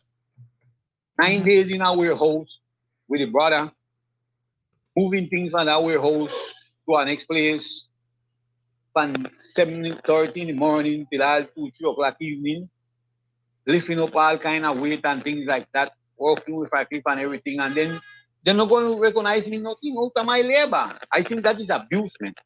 Yeah. It's All right, abusement. John, let's see what happens. Hopefully labor can help you with the amount because I think it's important to get that sorted out, and we'll take it from there. Thank you so much, my dear. Okay. All righty. So, you know, there seems to be some of you commenting that as a foreigner, he shouldn't have any rights, that Caymanians need to have more rights. I want to say on record that I cannot believe that anybody in their right mind would say that. The labor law applies to every single person in this country, whether you're Caymanian or not. And I can assure you that one of the reasons why, and he has sent me some additional evidence here in terms of calculations and so on, right? What I can assure you is that anybody who would take advantage of a foreign worker, if they have the opportunity to do it to a Caymanian, they would do it to a Caymanian as well. So do not allow any comfort in saying, oh, well, this is just a foreign worker that's having his or her rights taken advantage of, so we as Caymanians should not care about that situation. To me, that is shocking and egregious. Remember the saying, when they came for the Jews, I did nothing? Caymanians are being abused the same way, and a lot of times it's by our very own people. If somebody is a lawbreaker and they're non-compliant with the immigration laws, with the WORC laws of this country, they hardly care. But you know what? A lot of people specifically target foreign workers because they know that most of them have no real recourse. They report it to these government agencies and then nothing is done. Unknown caller. I'm flabbergasted that there could be any breaches of the WRC legislation and the excuse is, well, he's a foreign national. Good morning, caller.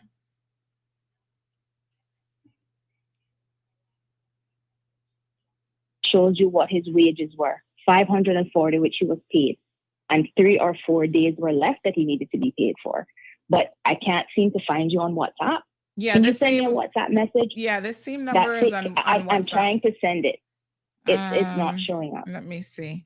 I mean, I think the point that he is making, and I can see where he has a point, is he's saying, listen, I was working outside the terms of my work permit. And so I need to be paid for that as well. You've admitted that he was working outside the work terms of his work permit. John, so what is the intention Sandra, in terms of that? have a look at what I'm sending you, and that demonstrates that he's paid for 6 days per week. He lives on the farm. I'm not there. If he wants to get up and do whatever he wants on a 7th day, that's on him, but he has never been given instruction to work 7 days. He lives on the farm. He didn't work 7 days a week. I'm sure when I'm not there, he probably took plenty of rest. I'm trying to send you the message now.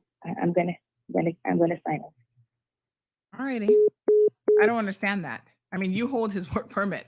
So if you're allowing him to work for your brother at Ruba's Promotions and he's not getting paid, legally, you're responsible for that. First of all, you shouldn't be working outside of the terms of work permit. But if you're going to do that, the very least that you can do is actually pay the man. I'm still not really fully understanding exactly how this is work. Now, Ms. Brenda says here, well, don't let her lose her job. That has nothing to do with me. If somebody decides to breach the laws of this country and there are consequences for that, if you work, let me come off air because I want to tell y'all something. Listen to me very, very carefully. Every single day we get up and we have to make decisions about what laws to follow and what laws not to follow. If you don't follow laws, which is very, very easy to do, right? And you get caught and you admit that you've not been following the laws. If your boss decides, oh, wow, you work in the legal department for fuck's sake, and there'll be consequences for you ignoring the laws of this country. You work in the legal department. Of all departments in the world that you could work in and think that you are not going to follow the law. My God, it is no fucking wonder that our country is becoming a shithole because the lawlessness goes from the top, from the MPs all the way down to the bottom. And every single person who excuses that kind of behavior, I don't give a damn who does it, is part of the problem. How do you justify breaking the laws in this country? And it's okay for you because you're a Caymanian. You should be more ashamed than when expats do it. We can get rid of fucking expats in this country. We can't get rid of Caymanians. Y'all are ruining this country in the name of greed. You don't think I understand the struggles of being a small business owner? You don't think I understand the struggles of being unemployed in my fucking country and feeling like a second-class citizen? I have every excuse to break the laws, and I don't do it.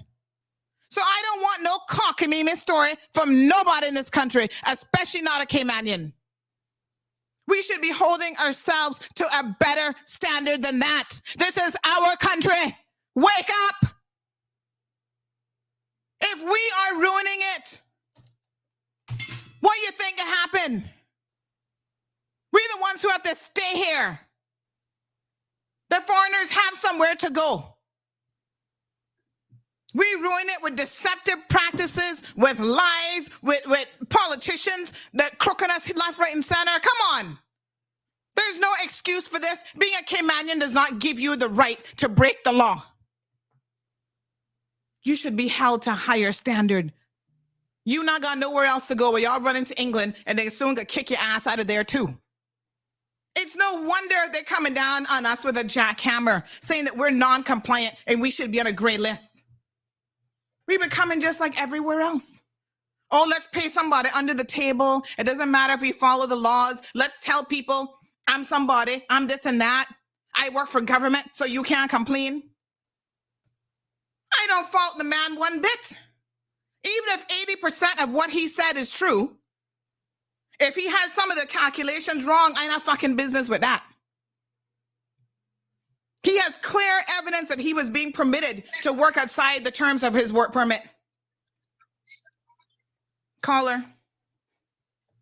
Good morning. Good morning. Yeah, I just want to tell you, God bless you. You're 100% right with what you say. We need more people like you. God bless you. Thank you, my dear. It's just ridiculous. I mean, we're lowering our standards. Oh, I'm a Caymanian. That's our problem now. Oh, I'm a Caymanian, so the rules don't apply to me. I don't have to show up to work on time. I don't have to do this. I don't have to do that. That's part of the reasons why these expats sit down and laugh at us on a regular basis. It's part of the reasons why they can easily move you out of your job. You know the Caymanian business owners that I talk to all the time, and they tell you that some of the most difficult people to hire and keep employed are fucking Caymanians that feel entitled? Every public holiday, the following day after the public holiday, they're not going to show up to work because they're a Caymanian. Oh, I have nerve problem. Well, guess what? I got nerve problem too, and I still got to show up to work. No, sir. Y'all got to do better, man. This is ridiculous. I can't believe it. This is where we are, right? As Caymanians, we can just abuse other people because we're a Caymanian. And when the expats become Caymanians and then they start to do it, we gonna call them out. Well, guess what? This is an equal opportunity show. Okay? I don't give a fuck where you're from. I don't care if you're Jamaican. I don't care if you're from West Bay. I don't care if you're my first cousin, my own sister. If you're wrong, and wrong is right, and you can't give wrong right. And you will be called out. I don't care if you're Premier Wayne Panton. I don't care if you're Chris Saunders. I don't care if you're J.E. Banks. I don't care if you're Minister Kenneth Bryan. I don't care. If you're wrong, you're wrong. That's it. Let's have some standards. It's not an excuse that I'm a Caymanian. If we really cared about this country, folks, believe me, we would hold ourselves to a higher standard and we would accept no less from anybody else. I don't want to be like these countries that these people running from. Where corruption is rampant.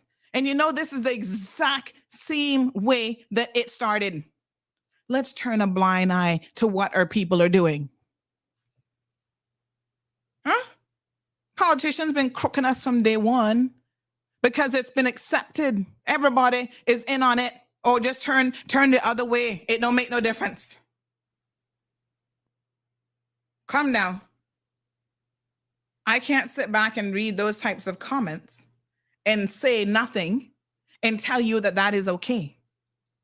The same way I have said to you earlier this morning, we have a deputy chairperson of an immigration board breaching immigration laws. She should be removed from that board. Her co-workers over at the, where she works now, civil aviation, have contacted me and said, how are we supposed to respect her as HR manager when we read in the paper that she was breaching laws with her own company? That is a fair question to ask. CIAA should fire her ass too. And I don't give a shit if she's Caymanian. She should have thought about that before she decided to break the fucking laws. Same thing with this young lady. I don't know her from the man in the moon. She looks like a nice young lady. I see her in her little farming outfit. Small business owner. But guess what? The laws are designed for everybody. Small business owner, big business owners, it don't matter.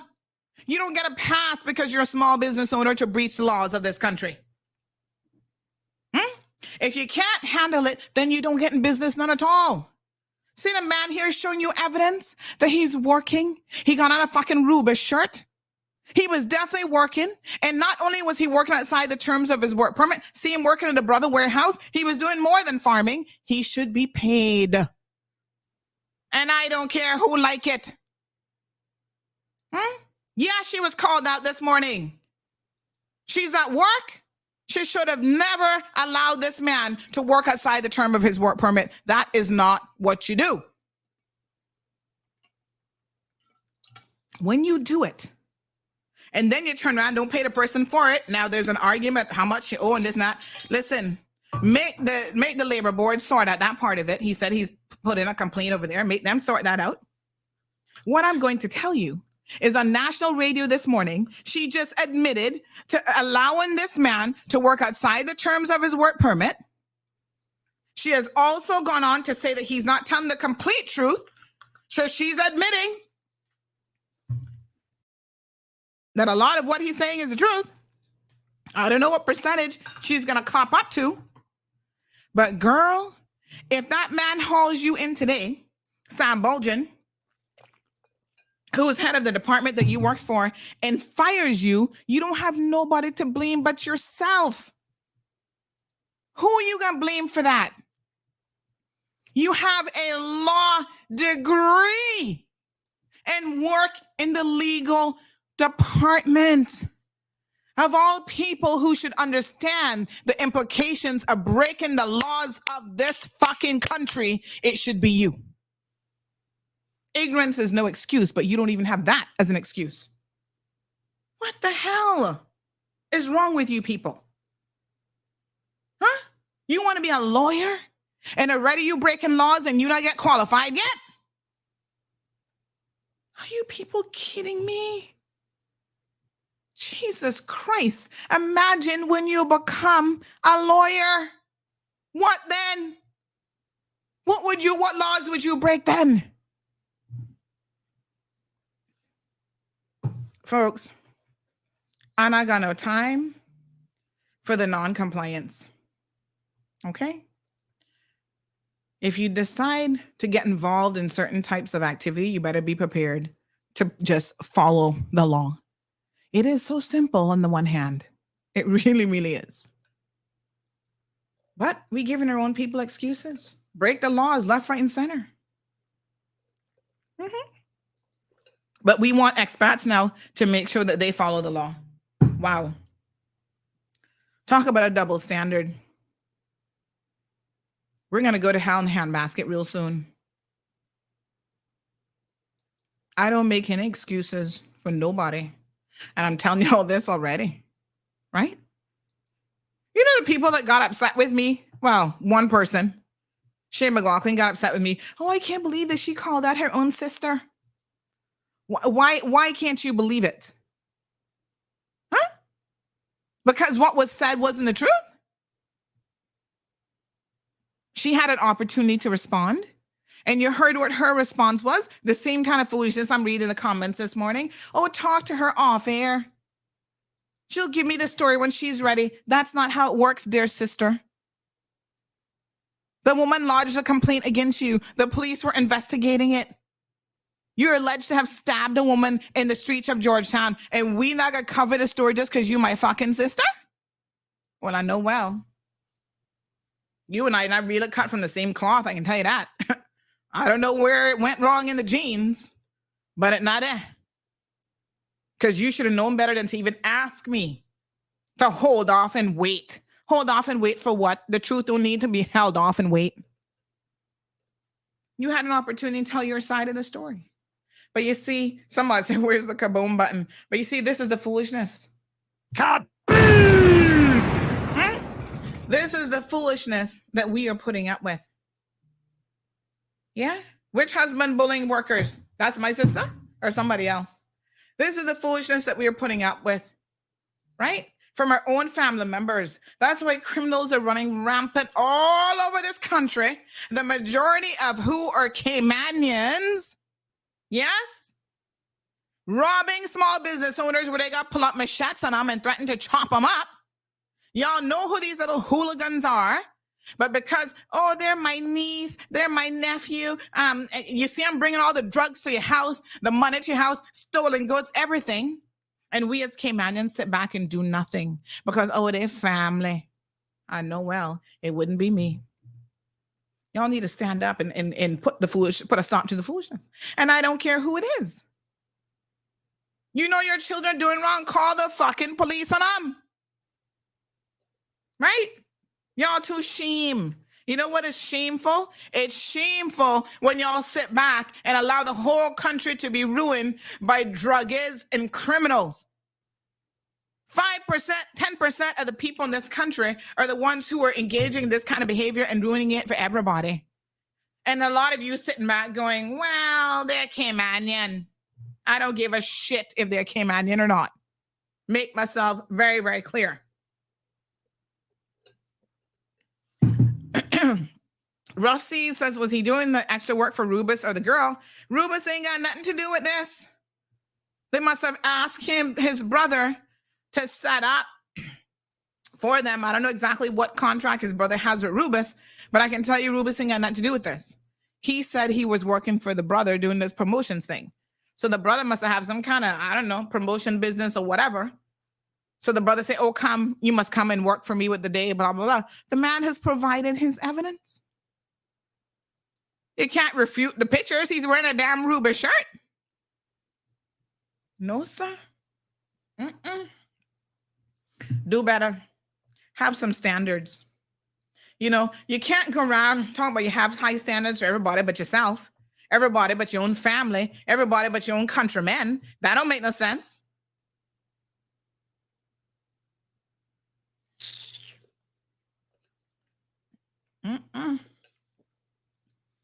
What a mess. Miss Olive says the labor board is a waste of time. I mean, the number of infractions that we have in this country on a regular basis, labor-related infractions. The day one of these same foreign workers take a machete to one of y'all for messing with their money, because like somebody said, $135, $150 might be much to Caymanians, but to those people, that could be a whole month worth of groceries. The day one of them have enough and chop y'all asses up, then you can hear another story again. Oh, but Sandy, and them foreign workers trying to kill us off. Really?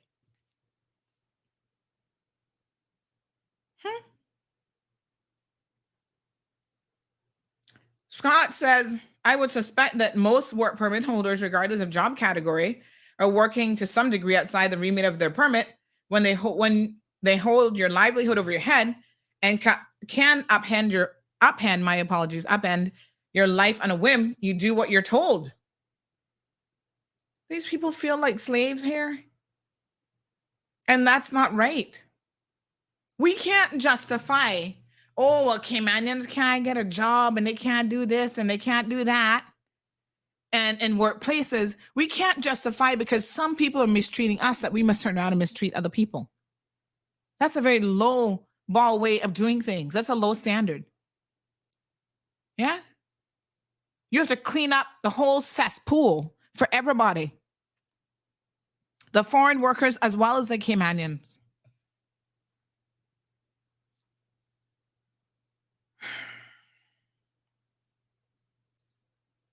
What a mess. Anyway, Damien mentioned Palm Heights. It's so funny you should say them because I was just thinking about them. And you think they're not breaching it with Caymanians and expats? They don't give a damn. Dane says, Dane Shulak said this is why Caymanians can't get work, especially in construction, because work permit holders work outside their contracts, and immigration, government, everybody accepts it. Well, guess what? Once again, employers, Caymanians, are allowing it to happen. Crack down on it every single way. Under no circumstances should this be allowed. For this man to pick up the phone and call this show, I'm sure took a lot of courage for him to do so. And I'm not going to sit here and castigate him. I'm not going to call him a liar because I can tell you he's sending additional proof of hours worked and all kind of stuff. I'm not going to go as far as sit here and calculate his hours and work it out. What I'm telling you, though, is the man has provided some evidence. He seems to have some indication that he can back up a lot of what he has said. That's a problem.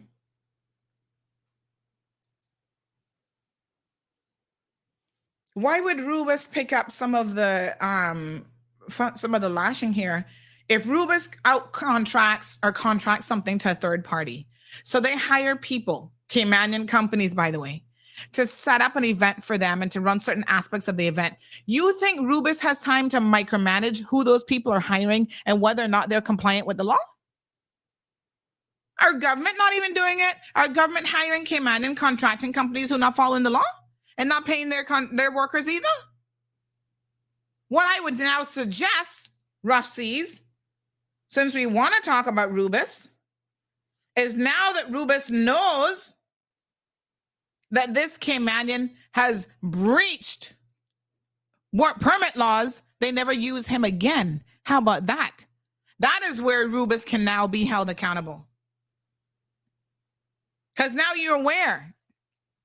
The man has provided you evidence, and here's someone that you're contracting who has no respect for the laws of this country, and your company name, Rubus, now all over the airwaves with it.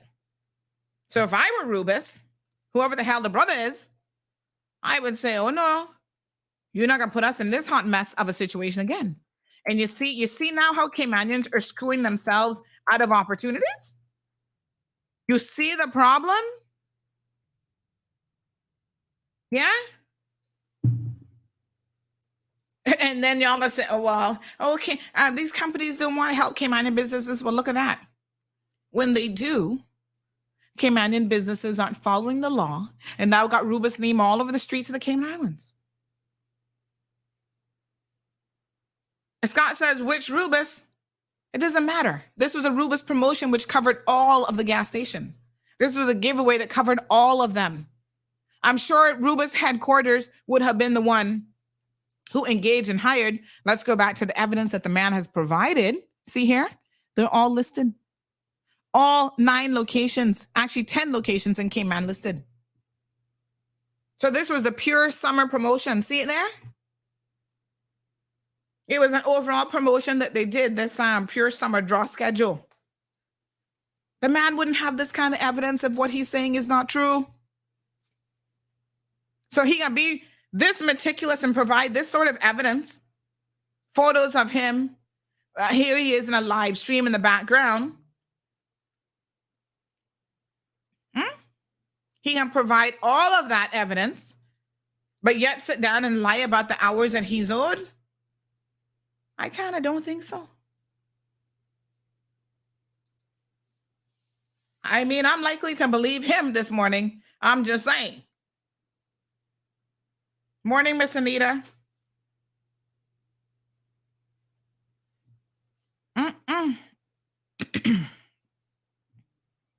What a mess.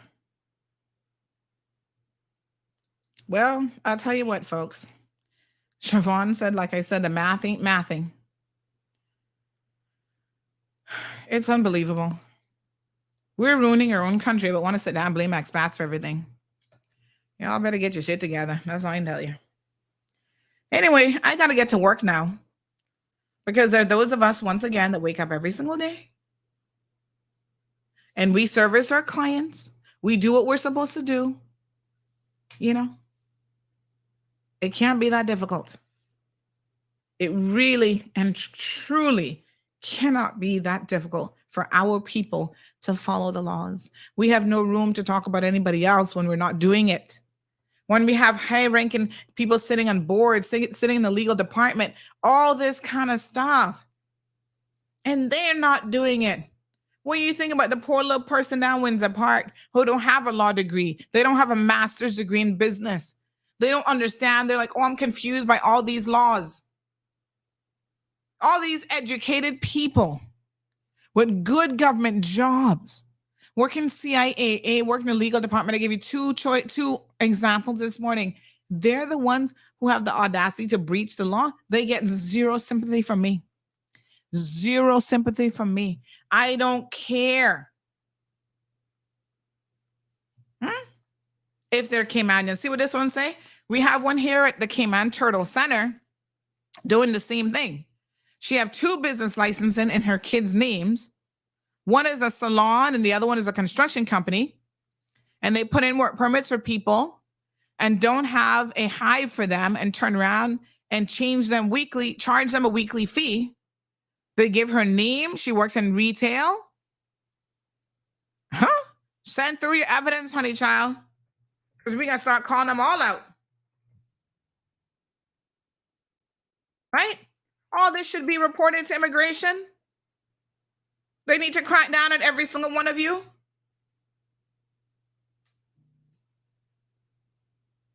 See what somebody say, his work outside the contract should be paid separately.